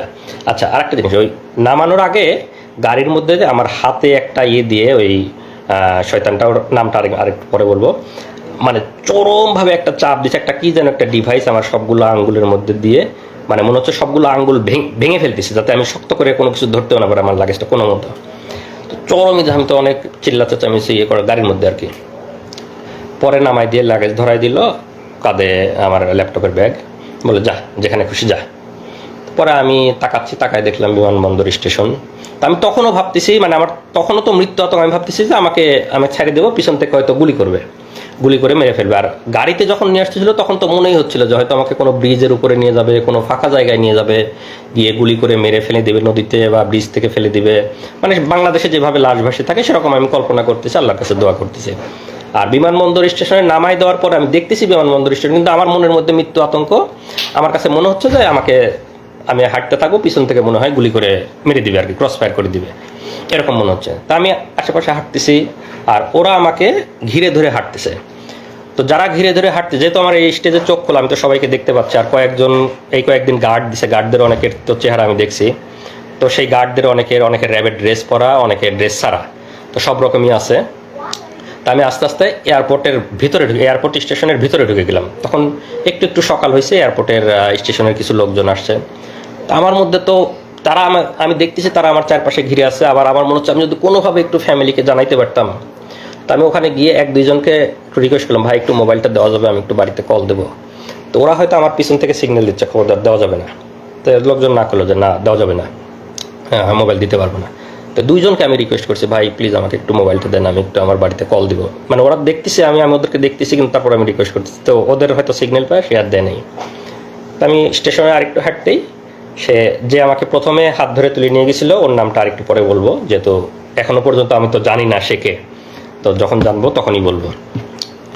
সে যে আমাকে বিমানবন্দরে হাত ধরে তুলে নিয়ে গেছিল, যে শুয়োরটা, সেই এসে আবার আমার হাত ধরে বলতেছে, এই আপনার নামে গোপন রিপোর্ট আছে, আপনারা সরকার বিরোধী লেখালেখি করেন, আপনারা সামনে নির্বাচনকে সামনে রেখে অপপরিকল্পনা করতেছেন। তো আপনাকে আমরা অ্যারেস্ট করতে আসছি। আমাদের কাছে গোপন রিপোর্ট ছিল যে আপনি এই মুহূর্তে এয়ারপোর্ট স্টেশনে আসবেন। আর ওই যে আমাকে গাড়িতে 10-15 মিনিট রেখে ওরা কোথায় যেন গেছিলো, ওরা গিয়ে একটা ট্রেনের টিকিট কেটে নিয়ে আসছে। ট্রেনের টিকিট কেটে আমার ল্যাপটপের ব্যাগের মধ্যে ঢুকাই দিছে যে আমি এইমাত্র পাবনার ঈশ্বরদী থেকে ট্রেনে করে এসে বিমানবন্দর স্টেশনে নামলাম। যেহেতু আগের দিন সব সংবাদ মাধ্যমে নিউজ হয়ে গেছে যে আমার বাড়ি পাবনাতে, আমি বিমানবন্দর থেকে উধাও হয়ে গেছি। তো ওরা ট্রেনের টিকিট কেটে দিয়েছে যে আমি ট্রেনে করে পাবনা ঈশ্বরদী থেকে এয়ারপোর্ট স্টেশনে এসে নামলাম। তো আমাকে ধরার পরে আপনার নামে রিপোর্ট আছে, আমার ল্যাপটপের ব্যাগ থেকে ট্রেনের টিকিটটা বের করলো। বের করে ওদেরই কিছু লোকজন সেট করা আছে এয়ারপোর্টের ওখানে, স্টেশনের ওখানেই। তো তাদেরকে দেখাচ্ছে, এই যে দেখেন ভাই, ওদের ট্রেনের টিকিট দেখাচ্ছে এরকম, যে দেখেন ট্রেনের টিকিট, আমাদের কাছে গোপন তথ্য ছিল, এখন ঈশ্বরদী থেকে এখানে আসবে, সেই গোপন তথ্যের ভিত্তিতে আমরা ওকে ধরতে আসছি, তো আপনারা সাক্ষী থাকলেন না। এইটা হলো আমার ট্রেনের টিকিট, কারণ আমি যে জামালপুর থেকে ইসলামপুর থেকে গেছিলাম তারিখ সহ, এটা আমার ট্রেনের টিকিট, যে আমি বিমানবন্দরে 3 দিন আগে গেছিলাম, এটা আমার ট্রেনের টিকিট। আর ওরা একটা ট্রেনের টিকিট কেটে ওই সময় আমার ব্যাগের মধ্যে ঢোকাই দিছিল। তো ঢোকাই দিয়ে লোকজনকে দেখালো যে ট্রেনের টিকিট আপনারা সাক্ষী থাকলেন, ও এখন ঈশ্বরদী থেকে আসছে, এই সময় আমরা ওকে ধরে নিয়ে যাচ্ছি। তো কয়েকজন সাক্ষী রাখতে হয় ওখানে, ওদেরই 2-1 পানের দোকানদার বা আশেপাশে যারা, এই যে আপনাদের নাম ধাম লিখে নিয়ে গেলাম, আপনারা সাক্ষী। সাবিনা কনফেকশনারি, বিমানবন্দর স্টেশনে একটা সাবিনা এখনো আছে কিনা জানি না। তো ওইখান থেকে আমাকে ওদের 2-1 সাক্ষী লিখিত রাখলো। আর ওখানে লোকজন আবার ওদেরই লোকজন নাটক সাজাচ্ছে, ওরা দেখাচ্ছে যে ওই মোবাইল বের করে, এই যে দেখেন ভাই ফেসবুকে এরা বিভিন্ন সরকার বিরোধী লেখালেখি করে, যে ফেসবুকে আপনারা দেখেন এরা বিভিন্ন গুজব ছড়ায়, সরকার বিরোধী অপপ্রচার করে, এরকম লোকজনকে বলতেছে। আর লোকজন অনেকে আগে আসে, হায় রে সরকার এত উন্নয়ন করে তারপরেও ছেলেরা সরকারের বিরুদ্ধে লেখে, এরকম 2-1 বলতেছে। তা আমি ওদেরকে আবার আপনারা ওদের লোক, আপনারা জান, আপনারা ওদের এখানে নাটক করতেছেন, আমি ওদেরকে চিল্লাপাল্লা করতেছি। যখন আমাকে বলতেছে যে আপনার নামে রিপোর্ট আছে, আপনাকে আমরা ধরতে আসছি, আমি তখন চিল্লাপাল্লা করছে যে আমাকে গ্রেপ্তার করতে আসছেন, আমি তো 3 দিন আপনাদের ওখানে ঘুমছিলাম, এখানে আমাকে এনে নাটক করতেছেন, আমি খুব চিল্লাপাল্লা করছি। আশেপাশের লোকজন অন্তত যাতে জানে যে আমাকে ওরা 3 দিন ধরে ঘুম করে। আমার খালি মনে হচ্ছে কেউ যদি আমার একটু ছবি তুলে নিউজে দেয় বা ফেসবুকে দেয়, অন্তত আমার ফ্যামিলি বা পরিচিত কারো না কারো নজরে আসবে। আমি খুব চিল্লাপাল্লা করছি, ভাই আমাকে গুম করে রাখছিল, এরা আমাকে গুম করে রাখছিল, আমাকে ক্রস ফায়ারে দিবে, ভাই আমাকে মারি ফেলবে, কেউ আমার একটু ছবি তোলেন, কেউ একটু ফেসবুকে দেন, আমি এরকম চিল্লাবো। ওরা আমার মুখ চাপে ধরার চেষ্টা করছে, চুপ এরকম 2-1 কিল ঘুষিয়ে দিছে আমাকে। তো ওরা ওদের মধ্যে তাড়াতাড়ি সাক্ষী নিয়ে আমাকে আবার বিমানবন্দর স্টেশন থেকে টেনে ধরে বের করে নিয়ে আসছে। আমাকে যখন বের করে নিয়ে আসছে তখনও আমি চিল্লাপাল্লা করতেছি, ভাই কেউ আমার একটা ছবি তোলেন, ভাই কেউ আমার একটা ছবি তোলেন, আমাকে ওরা নিয়ে যাচ্ছে, আমাকে গুম করে রাখছিল, কেউ একটু আমার ছবি তুলে একটু দেন, এরকম আমি বলতেছি। কিন্তু কেউই তো সাহস করে আর মোবাইল বের করে ছবি তুলতে পারতেছে না। তো ওরা নিয়ে এসে বিমানবন্দরের সামনে যে ওদের আবার গাড়ি দাঁড় করায়, আমাকে একটু আগেই তো ওদের গাড়িতে করে নিয়ে আসছে, আবার গাড়িতে করে নিয়ে আবার চোখ বেঁধে ওদের যে ক্যাম্প সেখানেই নিয়ে গেল। তো এই পর্যায়ে নিয়ে গেল, তখন তো সকাল হয়ে গেছে। তো ওখানে যাওয়ার পরে কিছুক্ষণ পরে আমাকে এই প্রথম অফিসারটা তার রুমে নিয়ে গেল, আমাকে ডাক দিয়ে নিয়ে গেল যে আমার সাথে এখন তো যেহেতু হয়ে গেছে, ওখানে নিয়ে যাওয়ার পরে ওরা আবার আমি তো জানি না সংবাদ সম্মেলন, যেহেতু আমি ঘুমে ওদের ওখানে আছি, ওরা জানে, ওরা বলবে যে এই সময় আপনারা জানেন সবাই যে সংবাদ সম্মেলন করলো। ওরা সংবাদ সম্মেলন দেখে, সব সাংবাদিক দেখে, সব ওদের, যেহেতু তখন তো দালাল মিডিয়া ছিল, এখন ইনশাল্লাহ মিডিয়া সত্য কথা বলবেন, আপনারা সত্য কথা লিখবেন। তো মিডিয়াতে প্রচার করলো যে সেই কথিত পিএইচডি গবেষক, সে আসলে কোরিয়াতে কোনো পিএইচডি করতো না, তারা সরকার বিরোধী অপপ্রচার করত, সরকার বিরোধী লেখালেখি করত, সে গোপনে আজকে কোরিয়াতে পালাই যেতে লাগছিল। আমরা গোপন তথ্যের ভিত্তিতে বিমানবন্দর স্টেশন থেকে তাকে গ্রেপ্তার করে নিয়ে আসছি। তো এরকম সরকার তাদের মতো করে সাজায় তারা সংবাদ সম্মেলন করে বিভিন্ন মিডিয়াতে দিয়ে দেওয়ার পরে ওখানে আমি তো এগুলো জানি, যেহেতু আমাকে ওখানে রাখছে, তারপরে আমাকে অফিসারটা তার রুমে ডাকলো চোখ খোলা অবস্থায়, এই প্রথম। তো তখন যখন আমাকে ডাকছে তখন আমি প্রথমবারের মতো তার রুমে ঢোকার আগে তার নেম প্লেটটা একবার দেখে গেছি যে কে। পরে তো ভিতরে ঢুকে তার সাথে আমার নাম ধাম এগুলো, যে তোমার নামে এখন মামলা দেওয়া হবে, আমরা তোমার নামে ডিজিটাল নিরাপত্তার মামলা দিয়ে তোমাকে ইয়ে করে দিবে, এরকম বলতেছে আর কি। তো যেহেতু নেম প্লেটটা দেখে গেছে, এই সময় আমি বলতেছি যে এই শুয়োরটা হলো আমাকে গুম করা থেকে শুরু করে সব কিছু নিজে হাতে করছে। এবং আমরা বসিলা মোহাম্মদপুর ক্যাম্পে যে 5 জন ছিলাম, 5 জনকে সে নিজে হাতে গুম করছে। এবং পরবর্তীতে আমি জেলে ছিলাম, জেলে থাকা অবস্থায় অনেকের সাথে কথা হয়েছে, তাদেরকেও সে গুম করছে। তা আমি তার ছবিটা আমার কমেন্টে দিয়ে দিব আপনাদের ইয়েতে, তার বিস্তারিত। তার নাম হলো মহিউদ্দিন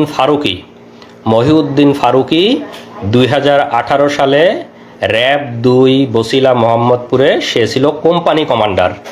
পরবর্তীতে সে ওখান থেকে চলে যায় হলো পুলিশ সদর দপ্তরের সাপ্লাই শাখার এআইজি ছিল। এতটুকু পর্যন্ত তার ইনফরমেশন আমি জানি।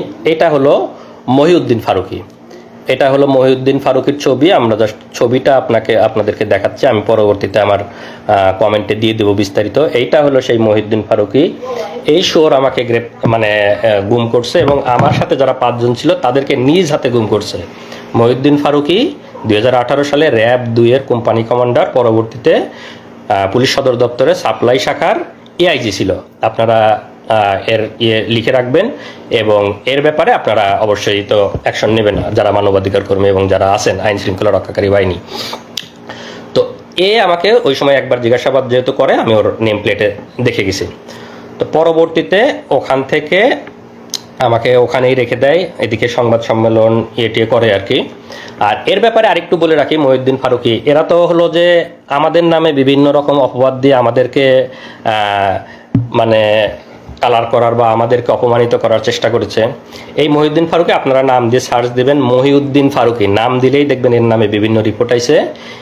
পুলিশ সদর দপ্তরের সাপ্লাই শাখার এআইজি থাকা অবস্থায় নারী কেলেঙ্কারিতে এক মহিলাকে, সে অবিবাহিত বিবাহ বহির্ভূত মহিলাকে নিয়ে এসে সে নিয়মিত তার সাথে শারীরিক সম্পর্ক করত তার অফিসেই। এবং সেই মহিলা এক পর্যায়ে প্রেগনেন্ট হওয়ার পরে সে মহিলাকে কোনোভাবে জোর করে ওষুধ খাওয়ায় অ্যাবর্শন করানোর পরে পরবর্তীতে আবার সে শারীরিক সম্পর্ক করতে থাকে, মহিলাটা আবার প্রেগনেন্ট হয়। পরবর্তীতে যখন সে আবার জোর করে অ্যাবর্শন করাতে যায়, তখন মহিলাটাও কোনোভাবে, উনি হয়তো আমার এই লাইভ যদি কোনোভাবে শুনে থাকে, মহিলাটাও কোনোভাবে হয়তো কোনো পাওয়ারফুল কারো পরিচিত, সে তখন সেটা মামলা করে তার নামে এবং সংবাদ সম্মেলন এটে করে। এই শোরের নামে আপনারা সার্চ দিলেই পাবেন মহিউদ্দিন ফারুকি ভ্রূণ হত্যা মামলা, তার নামে 2টা না 3টা মামলা হয়েছে এবং সে তখন সাময়িক বরখাস্ত, র‍্যাব সদর দপ্তর পুলিশ সদর দপ্তর সাপ্লাই শাখার এআইজি থাকা অবস্থায় তখন থেকেই সে সাময়িক বরখাস্ত। এগুলো হলো এদের চরিত্র। এরা হলো এরকম বিবাহ বহির্ভূত এরকম ব্যভিচার এগুলা নিয়ে থাকে এবং তারা আমাদের নামে বিভিন্ন রকম অপবাদ দেওয়ার চেষ্টা করে এবং তখন থেকেই সাময়িক বরখাস্ত অবস্থায় আছে। এগুলো হলো এদের বাস্তব চরিত্র। তো ওখান থেকে তারপরে আমাকে যখন ওখানে রাখে, সংবাদ সম্মেলন করার পরে আমাকে নিয়ে পেপার পত্রিকায় ওদের মতো করে ভুয়া রিপোর্ট দেয়। এবং ওই দিন রাতে আমি যেহেতু বিমানবন্দরে চিল্লা চেঁচামেচি করছি যে আমাকে ওরা গুম করে রাখছিল, আমাকে কেউ ছবি তোলেন, কেউ আমার একটা ছবি তুলে রাখেন, আমাকে এরকম বলছি। তো তখন ওই দিন রাতে ওরা এইটা বুঝতে পারছে যে আমি লোকজনকে বলে দেওয়ার চেষ্টা করছি, ওদেরকে ধরা খাওয়ানোর চেষ্টা করছি। তো ওই দিন রাতে আমাকে ভয়ানক টর্চার করছে, শারীরিক টর্চার, যে তুই খুব চালাক না, তুই আমাদেরকে ধরাই দেওয়ার চেষ্টা করছিস যাতে আমরা ধরা পড়ে যাই, আমরা তোকে গুম করছি, এরকম চিল্লা চেঁচামেচি অনেক অকথ্য ভাষায় গালিগালাজ করছে এবং ওই দিন রাতে আমাকে টর্চার করছে। তো টর্চারটা এরকম, রাতের বেলা আমি বলি আসলে, ওই দিন রাতে আমাকে চোখ বেঁধে ওদের আবার রুমে নিয়ে যায়, দিনে চোখ খোলা ছিল, রাতের বেলা চোখ বাঁধা অবস্থায় আবার রুমে নিয়ে যায়। রুমে নিয়ে গিয়ে আমার এভাবে 2 হাতটা এরকম বাঁধে, এখানে হাত বাঁধে, আমার 2 পা বাঁধে, 2 পা এবং 2 হাত বাঁধে। আমার এই হাতের মধ্যে দিয়ে এই দিক দিয়ে একটা বাঁশ মতো ঢুকাই, আমি তো চোখ বাঁধা দেখতে পাচ্ছি না, বাঁশ মতো এরকম আড়াআড়ি ঢুকাই দেয় এবং আমার পায়ের উপরে এখানেও আড়াআড়ি একটা বাঁশ মতো রেখে দেয়। তো 2টা বাঁশ, আমার পায়ের 2 পায়ের উপর আড়াআড়ি একটা, আমার হাতের উপর আড়াআড়ি একটা। আর এই 2 বাঁশের উপরে এই বাঁশের উপরে 2-4 জন, ওই বাঁশের উপরে 2-4 জন এরকম দাঁড়ায় মানে রুটি বলার মতো যেরকম, মানে আমরা যেরকম বেলন দিয়ে রুটি বলি এইরকম একদম চাপ দিয়ে এরকম বলতেছে। আমি তো চিল্লাই করছি। যখন চিল্লাচ্ছি তখন আমার মুখের মধ্যে গামছা গুঁজে দিছে, যাতে মানে চিৎকার বাইরে না যায়। আমার মুখের মধ্যে চিল্লাচ্ছি। পরে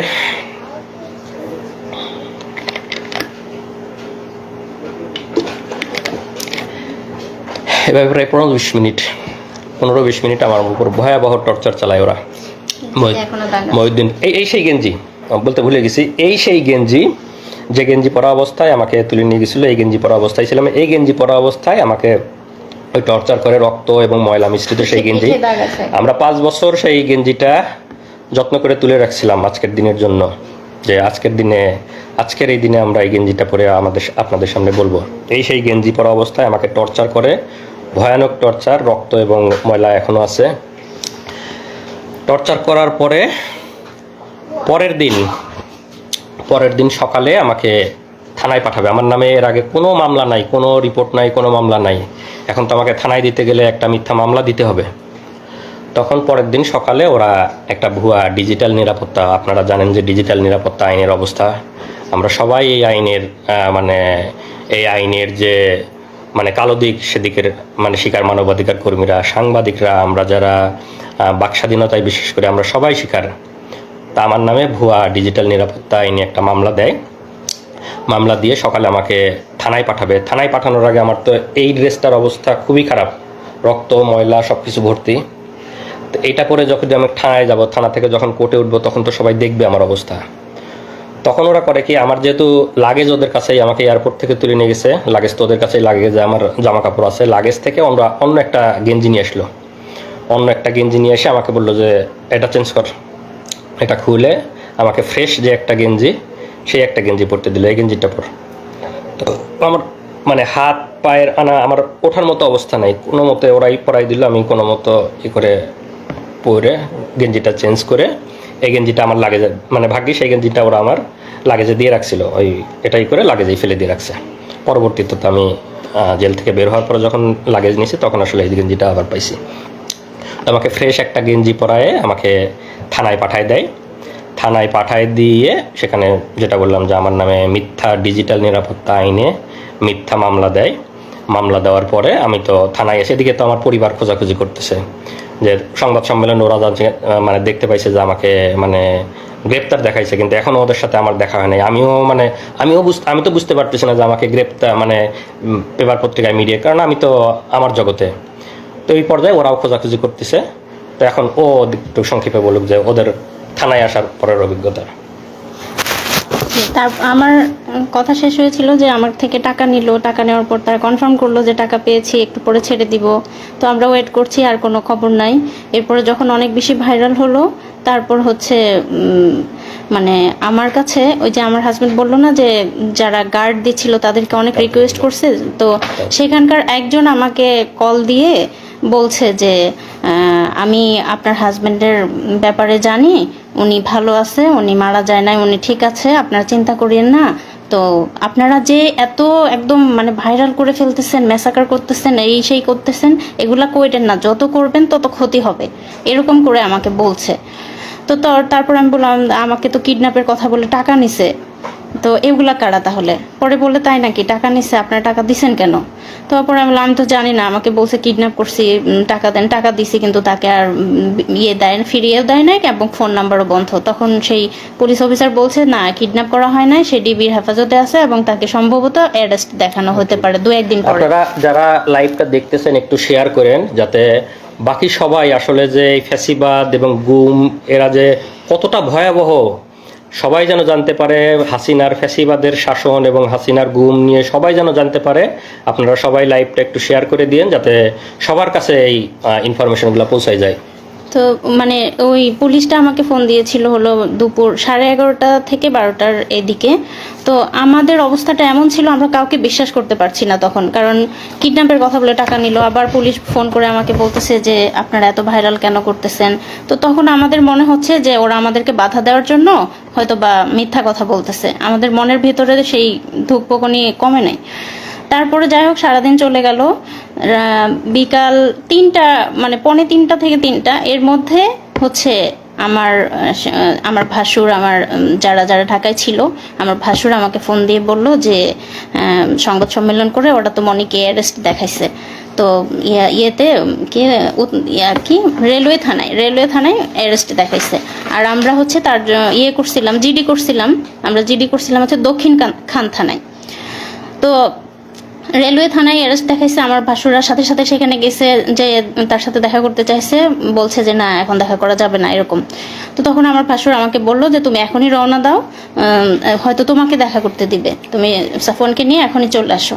তখন আমি আমার ট্রেন ছিল আমার ইসলামপুরে জামালপুরে, তখন ট্রেন ছিল 3:30, আমি সেই ট্রেনে তখনই রওনা দিই আমার বাচ্চাটাকে নিয়ে।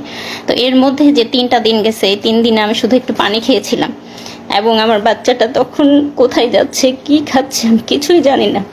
তো সেই অবস্থায় আমি আমার ছোট বাচ্চাটাকে নিয়ে আমি আমার দুলাভাইয়ের সাথে করে ট্রেনে যাচ্ছি। তারপর আমরা মানে 8:30টার দিকে ঢাকায় পৌঁছলাম। পৌঁছেই হচ্ছে আমি আমার ভাসুরকে কল দিলাম যে কোথায় আসব। তো পরে বললো যে থানায় আসার আগে থানায় আসো, আর হচ্ছে অফিসারের নাম্বার দিল যে আগে এনাকে ফোন করো যে দেখা করতে দিবে কিনা, এত দূর থেকে আসছো, যদি দেখা করতে না দেয় শুধু শুধু আসে কষ্ট করা লাগবে, আগে কল দিয়ে কথা বলে নাও। তো কল দিলাম, তখন ওনারা বললো যে না রাত্রেবেলা আমরা কাউকে দেখা করতে দেই না, আমাদের অফিসাররা রাতে থাকে না, তো অনুমতি ছাড়া দেখা করা যাবে না, আপনারা কালকে সকালে আসবেন, সকালে তাকে কোর্টে নেওয়া হবে তখন আসবেন। তো আমি তো 3-4 দিনের এই ধকল, তার মধ্যে বাচ্চাটা নিয়ে আত্মীয়র বাসায় উঠেছি। আমার বাচ্চাটার অযত্নে ওর মানে পেটে গ্যাস হচ্ছে, মানে ওর প্যান্ট নষ্ট হচ্ছে, এরকম অবস্থা।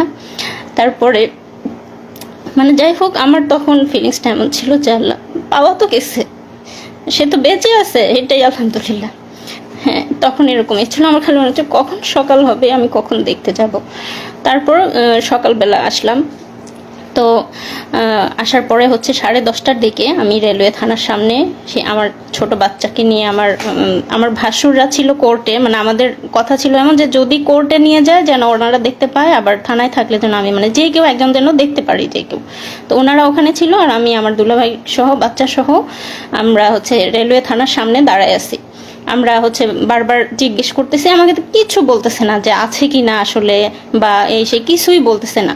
তো তখন আমার শ্বশুরবাড়ি যেহেতু পাবনা, আমার শাহজাদপুর পাবনার কাছাকাছি এক এলাকার একটা পুলিশ ছিল, উনি আমাকে বলল যে আপনারা অপেক্ষা করেন, আছে উনি এখানে, কিছুক্ষণ পর বের করা হবে। তো সকাল 10:30 থেকে 12:30 পর্যন্ত রোদের মধ্যে দাঁড়াই ছিলাম। আমাদেরকে থানায় ঢুকতে দেয় নাই, ওখানে কোনো বসার জায়গা ছিল না, এবং ওখানে যেহেতু স্টেশন, চাইলে আমরা যেয়ে বসতে পারতাম। আমাদের কাছে মনে হয়েছে যে 1 মিনিটও এখান থেকে নড়বো না, যদি এর মধ্যে নিয়ে যায়, আমরা কোথাও গেলাম তখন যদি নিয়ে যায়। আমার বাচ্চা তখন হচ্ছে মানে 2-2.5 বছর বয়স, মানে ওর খাওয়া ঘুম সব কিছু উল্টাপাল্টা হয়ে যাচ্ছে। তো যাই হোক তারপরে তাকে 12:30টার দিকে হচ্ছে বের করলো। যখন বের করলো দেখি যে তার 2 হাত বাঁধা, এবং মানে এই যে আপনারা দেখছেন আসিফ মাহতাব স্যারকে যেভাবে বেঁধে বের করছে কোর্টে, সেভাবে তাকে বেঁধে বের করছে। আমি দৌড়ে চলে গেছি, দৌড়ে গিয়ে তাকে জড়ায় ধরে খালি আলহামদুলিল্লাহ বলছে, আর বলছি যে তুমি একটুও চিন্তা করো না, সব ঠিক হয়ে যাবে। হ্যাঁ, আমি কাঁদি নাই, আমি তাকে সাহস দিচ্ছি, আমি বলছি যে সব ঠিক হয়ে যাবে ইনশাল্লাহ, তুমি একটুও চিন্তা করো না। ও আমাদেরকে দেখে অবাক হয়ে গেছে যে আমরা কিভাবে জানলাম, কিভাবে এখানে আসলাম। তো আমার মানে আমরা ওখানে যাওয়ার সাথে আমার তো ধারণাই নাই যে ওরা মিডিয়ার মাধ্যমে জানছে, মানে থানার সংবাদ পাইছে, থানাতে চলে, কারণ আমি তো থানার মধ্যে, মানে আমি কিছুই বুঝতে, মানে আমি ওদেরকে দেখে অবাক হয়ে গেছি যে মানে ওরা এখানে চলে আসছে।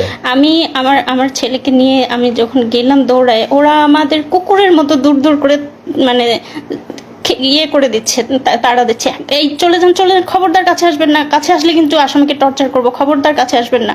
তো ও আমার বাবুকে জাস্ট একটা চুমা দিতে আসছিল, মানে ঠোঁটটা কাছে নিয়ে আসছে আমার বাবুর গালের কাছে, ওরা দিতে দেয় নাই। ওরা ওকে দড়ি ধরে টান দিয়ে হেঁচকে টান দিয়ে নিয়ে গেছে। এই দৃশ্য আমি কোনোদিনও ভুলবো না।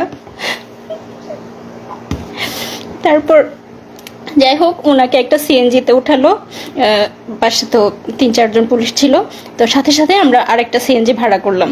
ভাড়া করার পরে আমাদেরই হলো যে আমরা ওদেরকে পুরো ফলো করব, ওরা যেদিক দিয়ে যাচ্ছে আমরা ওইভাবে। তো যে ফলো করতেছি, আমাদের সিএনজি ওদের সিএনজি পাশাপাশি ছিল এবং একটা জ্যাম লেগে যায়। জ্যাম লেগে যাওয়ার ফলে তাদের সিএনজি আর আমাদের সিএনজি একদম পাশাপাশি, মানে আমি বারবার আমার এখান থেকে দেখতেছি ও একটু করে তাকাচ্ছে। তো আমি সাফওয়ানকে বলছি, দেখো ওই যে তোমার বাবা, ডাকো বাবাকে ডাকো। সাফওয়ান ডাকতেছে, বাবা বাবা এমন করে ডাকতেছে।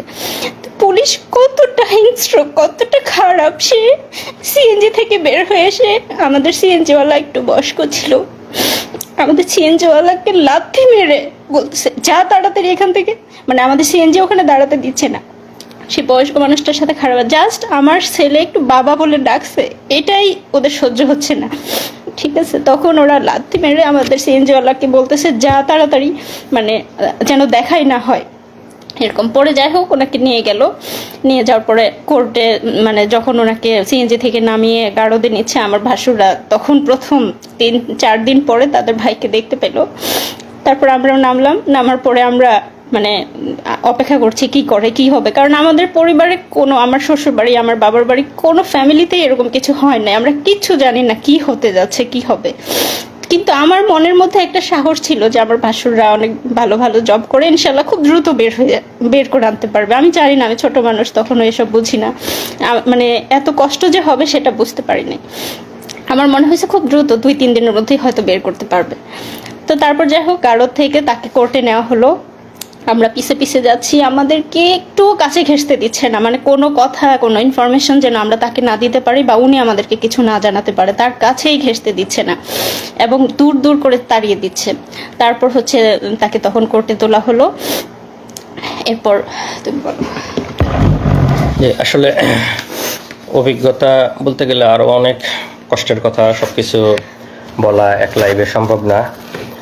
এরপরে তো আমাকে কোর্টে নিল গারদের, বা মানে কোর্টের কাহিনী আপনারা অনেকেই জানেন, যাদের পরিবারের অনেকে মামলা মোকদ্দমার শিকার হয়েছে। সেখানে কি অবস্থা সেটা আর বর্ণনা না করি, আমাদের লাইভ অনেক লম্বা হয়ে যাবে। তো আমাকে সেখানে যেহেতু বললাম যে ডিজিটাল নিরাপত্তা আইন, সরকার যে আইনটা করছে আমাদের বাক স্বাধীনতা হরণের আইন, আমাদের স্বাধীনতা হরণের আইন, সেই আইনে মিথ্যা মামলা দেয়, মামলা দিয়ে আমাকে কোর্টে চালান দেয় এবং কোর্ট থেকে আমাকে রিমান্ড দেওয়া হয়। আইনজীবী, আমি তখন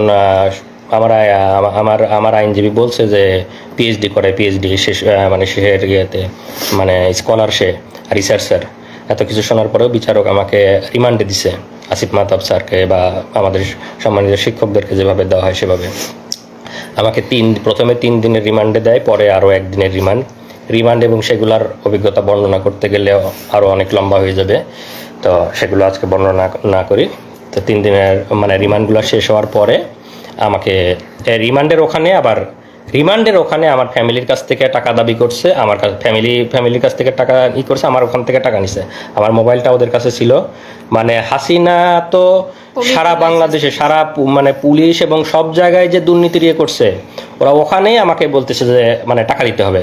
মানে ওখানে আমি কিভাবে টাকা দিব, তখন মানে আমাকে বিভিন্ন রকম ভয়ভীতি দেখাচ্ছে, আমার ফ্যামিলির উপর করবে, ফ্যামিলির উপর মানে ফ্যামিলিকেও জড়াবে এগুলোর মধ্যে। তখন আমি ওদেরকে বললি যে আমার মোবাইলটা আপনাদের কাছে আছে কিনা। মোবাইল আছে। তখন আমি যেহেতু ইন্টারনেট ব্যাংকিং ইউজ করতাম, আমার কোরিয়ার যে ইন্টারনেট ব্যাংকিংয়ের অ্যাপস আমার মোবাইলে ইনস্টল করা ছিল, আমি ওখান থেকে ওদের মানে বিকাশে মানে ইনস্ট্যান্ট 10,000 টাকা ট্রান্সফার করে দেই। তখন মানে একটু মানে ঠান্ডা, মানে পুলিশ তো ঘুষখোর, মানে আমাদের কাছ থেকে 1 লাখ টাকা ওদের কাছ থেকেও চাইছে। তারপরে আমাকে মিথ্যা মামলা রিমান্ড শেষ করার পরে আদালতের মাধ্যমে আমাকে জেলে পাঠায় দেয়। তো জেলের অনেক অভিজ্ঞতা, জেল, রিমান্ড এগুলা বলতে গেলে আসলে আরও বিস্তারিত বলার সময় নাই, লাইভও লম্বা হয়ে যাবে। তো জেলের সবচেয়ে সুন্দর একটা অভিজ্ঞতা হলো যে আমাদের শহীদ দেলোয়ার হোসেন সাইদি হুজুরের সংস্পর্শ পাইছি আমি ওই সময়। সাইদি হুজুর এবং আমাকে কেরানীগঞ্জ জেল থেকে কাশিমপুর জেলে পাঠানো হয়েছিল। তো কাশিমপুর জেলে যখন ছিলাম, সাইদি হুজুর সেখানে ছিলেন। আমি এবং সাইদি হুজুর প্রায় 20-25 দিন একসাথে ছিলাম। বিকালে আমরা একসাথে হাত ধরে হাঁটতাম, সাইদি হুজুরের সাথে গল্প করতাম। অনেক অনেক অনেক নসিহা করছে, আমার হাত ধরে, আমার ওই যে টর্চার করছে, আমার আঙ্গুলগুলো প্রায় আমি 3 মাস এই 2টা আঙ্গুল মানে কোনোভাবেই আমি মানে এরকম ভাঁজ করে এই 3টা আঙ্গুল দিয়ে আমি খাওয়া দাওয়া করতাম। এই 2টা আঙ্গুলের কোনো ফিলিং ছিল না। ওরা এমনভাবে মানে টর্চার করে, যে এখানে বাইরে থেকে বোঝা যায় না ভিতরের নার্ভ এবং ভেসেলগুলো যাতে ড্যামেজ হয়ে যায়। তো এই কারণে চাপ দেওয়ার ফলে হাত এবং পায়ের নার্ভগুলো কাজ করে না। বাইরে থেকে দেখে মনে হবে যে হালকা একটু দাগ বা এর মতো, কিন্তু ভিতরের নার্ভ মানে ড্যামেজ হয়ে যায়। এই কারণে দেখা যায় যে এদিকের সাপ্লাইগুলো বন্ধ হয়ে যায়। তো আমার এই 2টা আঙ্গুল প্রায় 3 মাস কোনো ফিলিংস পাইতাম না আমি। এবং আমি যেহেতু রিসার্চার, আমি পাইপেট ইউজ করি, আমি তো সবসময় এই ফিঙ্গারটা ইউজ করতে হয়। তো এই ফিঙ্গারের আমি কোনো মানে ইয়েই পেতাম, কোনো ফিলিংসই পেতাম না। এটা তো এই ভাঁজ করা বা কোনো ফিলিংস ছিল না এই 2টা আঙ্গুল প্রায় 3 মাস। তো দেলোয়ার হোসেন সাইদি হুজুরের সভাপতি ছিলাম, উনি আমার হাতে মেসেজ করে দিছে, দোয়া করছে সাইদি হুজুরকে আল্লাহ জান্নাতুল ফিরদাউস নসিব করুক। এটা আমার জেলের সবচেয়ে সুন্দর অভিজ্ঞতা যে সাইদি হুজুরের মতো একজন মানুষের সহচর্যে আমি প্রায় 20 দিন ছিলাম। উনি আমাকে ওনার একটা ফতুয়াও গিফট করছিলেন ওই সময়। আর এই যে আমরা এতদিন পরে আজকে লাইভে আসছে, আপনারা সবাই জানেন যে বাংলাদেশ কোন ফ্যাসিবাদের মধ্যে ছিল। আমাদের কোনো বাক স্বাধীনতা ছিল না, আমাদের বলার কোনো সুযোগ ছিল না, বলার কোনো অধিকার ছিল না, মিডিয়া আমাদের কথা প্রচার করতো না, আমাদের পরিবারের উপর টর্চার করা হতো, পরিবারের আমি কোরিয়াতে চলে আসছি, আবার আল্লাহ আমাকে জেল থেকে বেরো অনেক কঠিন পথ পাড়ি দিয়ে আসতে হয়েছে, সেগুলা অন্য কোনো একদিন বলবো। তারপরেও আমার এখানে পিএইচডি ডিগ্রি হয়েছে, আল্লাহ আমাকে ভালো চাকরি মিলাইছে, অনেক ভালো আছি। কিন্তু তারপরেও তো মানে দেশের প্রতি টান আছেই। আর এতদিন যে আমরা বলতে পারি নাই, কিন্তু এর মাঝে তো আমরা চুপ ছিলাম না। আমরা যারা বলতে চাই তারা তো আমরা বিভিন্নভাবে বলার চেষ্টা করি। আমি আল জাজিরাতে, বিবিসিতে, আমাদের শ্রদ্ধেয় সামি ভাই, তাসনিম খলিল ভাই, ওনাদের সাথে কথা বলছি, ওনাদের কাছে বলছি, বিবিসিতে বলছি, আল জাজিরাতে বলছি, সব জায়গায় হাসিনার ফ্যাসিবাদ, হাসিনার গুম, এগুলো আমরা অলরেডি ইন্টারন্যাশনাল মিডিয়াতে দিয়ে রাখছিলাম। এবং আজকের যে এই যে সরকারের পতন, এগুলো আসলে তো সব কিছুরই সম্মিলিত একটা মানে বাইরে থেকে মানে র্যাবের যে স্যাংশন বা র্যাবের এগুলো সব কিছুই আসলে সম্মিলিত মানে রিপোর্ট বা এগুলোর মাধ্যমে হয়েছে। এবং আমি যেহেতু পিএইচডি রিসার্চার ছিলাম, আমি তো স্বাভাবিকভাবেই মোটামুটি তাদের সাথে ইংরেজিতে কথা বলতে পারবো। তো আমি তাদেরকে সব কিছু বিস্তারিত বলছি, বিবিসি, আল জাজিরা এবং মানবাধিকার সংগঠনগুলোকে। তো আসলে শেষ কথা এটাই যে আমরা যারা প্রবাসে আছি সবাই দেশকে ভালোবাসে, স্বাভাবিকভাবে আমিও ভালোবাসি, দেশকে অনেক ভালোবাসি। দেশকে ভালোবাসি জন্যই পিএইচডি শেষ করে ইচ্ছা ছিল দেশে ফিরে যাব, দেশে থাকব, দেশের জন্য কাজ করব, সেই আশা আকাঙ্ক্ষা নিয়েই গেছি। এবং নিজের যোগ্যতা বলে ইচ্ছা ছিল ইউনিভার্সিটিতে জয়েন করব, ইউনিভার্সিটিতে জয়েন করার চেষ্টা করেছি, কিন্তু আমাদের যেহেতু মেধাকে মূল্যায়ন করা হয় না, স্বাভাবিকভাবেই আমাকেও মূল্যায়ন করা হয় নাই। আমাকে দেশের জন্য কাজ করতে গিয়ে আমাকে আসামি হয়ে দেশ থেকে ফিরে আসতে হয়েছে। তো আমরা সেই কষ্ট নিয়েই এখনও আছি। শত কষ্টের পরেও আমরা আজকে আলহামদুলিল্লাহ বলি যে আমাদের শত জুলুম নির্যাতনের পরে আল্লাহ আমাদেরকে মুক্তি দিয়েছে, ফ্যাসিবাদ থেকে মুক্তি দিয়েছে, জালিমের শাসন থেকে মুক্তি দিয়েছে। এবং আজকে আমান, আজমি, আরমান ভাইরা ফিরে আসছে আয়নাঘর থেকে, এটা দেখে আমরা কান্না করতেছি। আমি, আমার স্ত্রী, আমরা কান্না করতেছি যে আমরা 3 দিন গুমে আমাদের কি অবস্থা ছিল, মনের অবস্থা। এই ভাইরা 8-10 বছর ধরে গুম, তাদের মনের অবস্থা কি? আপনারা হয়তো তাদের কথাও শুনবেন, তারা আস্তে আস্তে হয়তো আসবে। তাদের মানসিক অবস্থার কি অবস্থা আমি জানি না। 3 দিনেই তো আমার মানসিক অবস্থা বর্ণনা করলাম। এবং এই অবস্থায় সবসময় দেশে যাওয়ার জন্য উদ্গ্রীব, যেহেতু মিথ্যা মামলা দিয়ে রেখেছে এবং দেশের জন্য কাজ করতে গিয়ে দেশ থেকে আসামি হয়ে ফিরে আসছি। দেশে যাওয়ার খুব বেশি সুযোগ ছিল না। এর মাঝে আমার আম্মা ক্যান্সারে আক্রান্ত হয়ে মারা যায়। আমি আম্মাকে শেষবার দেখতে পারেন, আম্মা মারা যাবে। আম্মা ডাক্তার বলছে যে এত মেয়াদ আছে, এত মাস ম্যাক্সিমাম হয়তো টাইম পাইতে পারে। আম্মার ডায়াগনোসিস হয়েছিল লেট স্টেজে।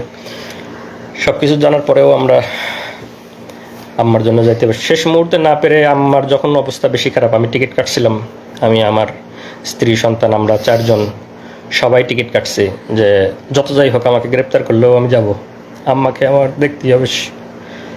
আম্মা সেই শেষ সময় আমি টিকিট কেটে যাওয়ার চেষ্টা, তখন করোনার পিক সময়, টিকিট অনেক এক্সপেন্সিভ, টিকিট পাওয়া যায় না, ফ্লাইট নাই। সেই মুহূর্তে আমি টিকিট কেটে মানে আম্মার জন্য গেছি। কিন্তু আমি যেদিন টিকিট কাটছি আম্মা তার পরের দিন মারা গেছে। আমি যেতে আম্মার জানাজা পাই নাই, আমার যেতে আরও একদিন ডিলে হয়েছে। কারণ তখন করোনার সময় তো আমাদের পারমিশন নিয়ে যাইতে হইতো যে আমরা ফিরে আসবো। করোনার সময় ফ্লাইট অ্যাভেলেবেল ছিল না, টিকিট কেটে যাওয়ার সুযোগ ছিল না। তো টিকিট কেটে আমার ফ্লাইট ছিল 2 দিন পরে। আমি যেদিন টিকিট কাটছি পরের দিন আম্মা মারা গেছে। তো আমি আমার আম্মাকে পাই নাই। এই আফসোস আমার সারা জীবনে যাবে না। আমি আম্মাকে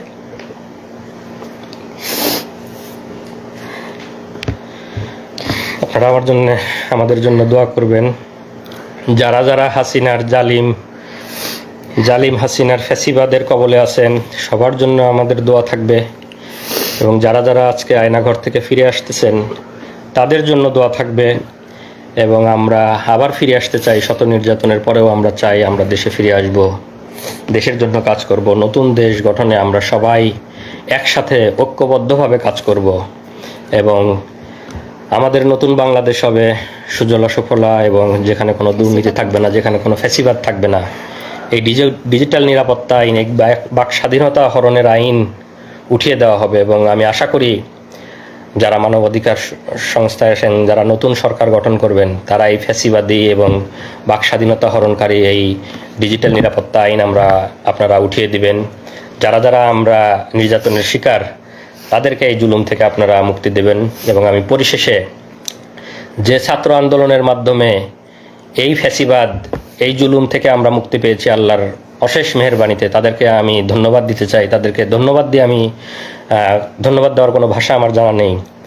তাদের এই আন্দোলনের ফলে এবং যারা শহীদ হয়েছেন তাদের আত্মার মাগফিরাত কামনা করি। পরিশেষে আমি বলবো যে আমরা সবাই মিলে ইনশাল্লাহ একটা নতুন বাংলাদেশ গড়ব, যেখানে থাকবে না কোনো ভেদাভেদ, কোনো মারামারি, কোনো এরকম কোনো, যাতে আর কাউকে এভাবে লাইভে এসে তার এই কঠিন পরিস্থিতির বর্ণনা না করতে হয়। সবাইকে ধন্যবাদ। আসসালামু আলাইকুম ওয়া রাহমাতুল্লাহ।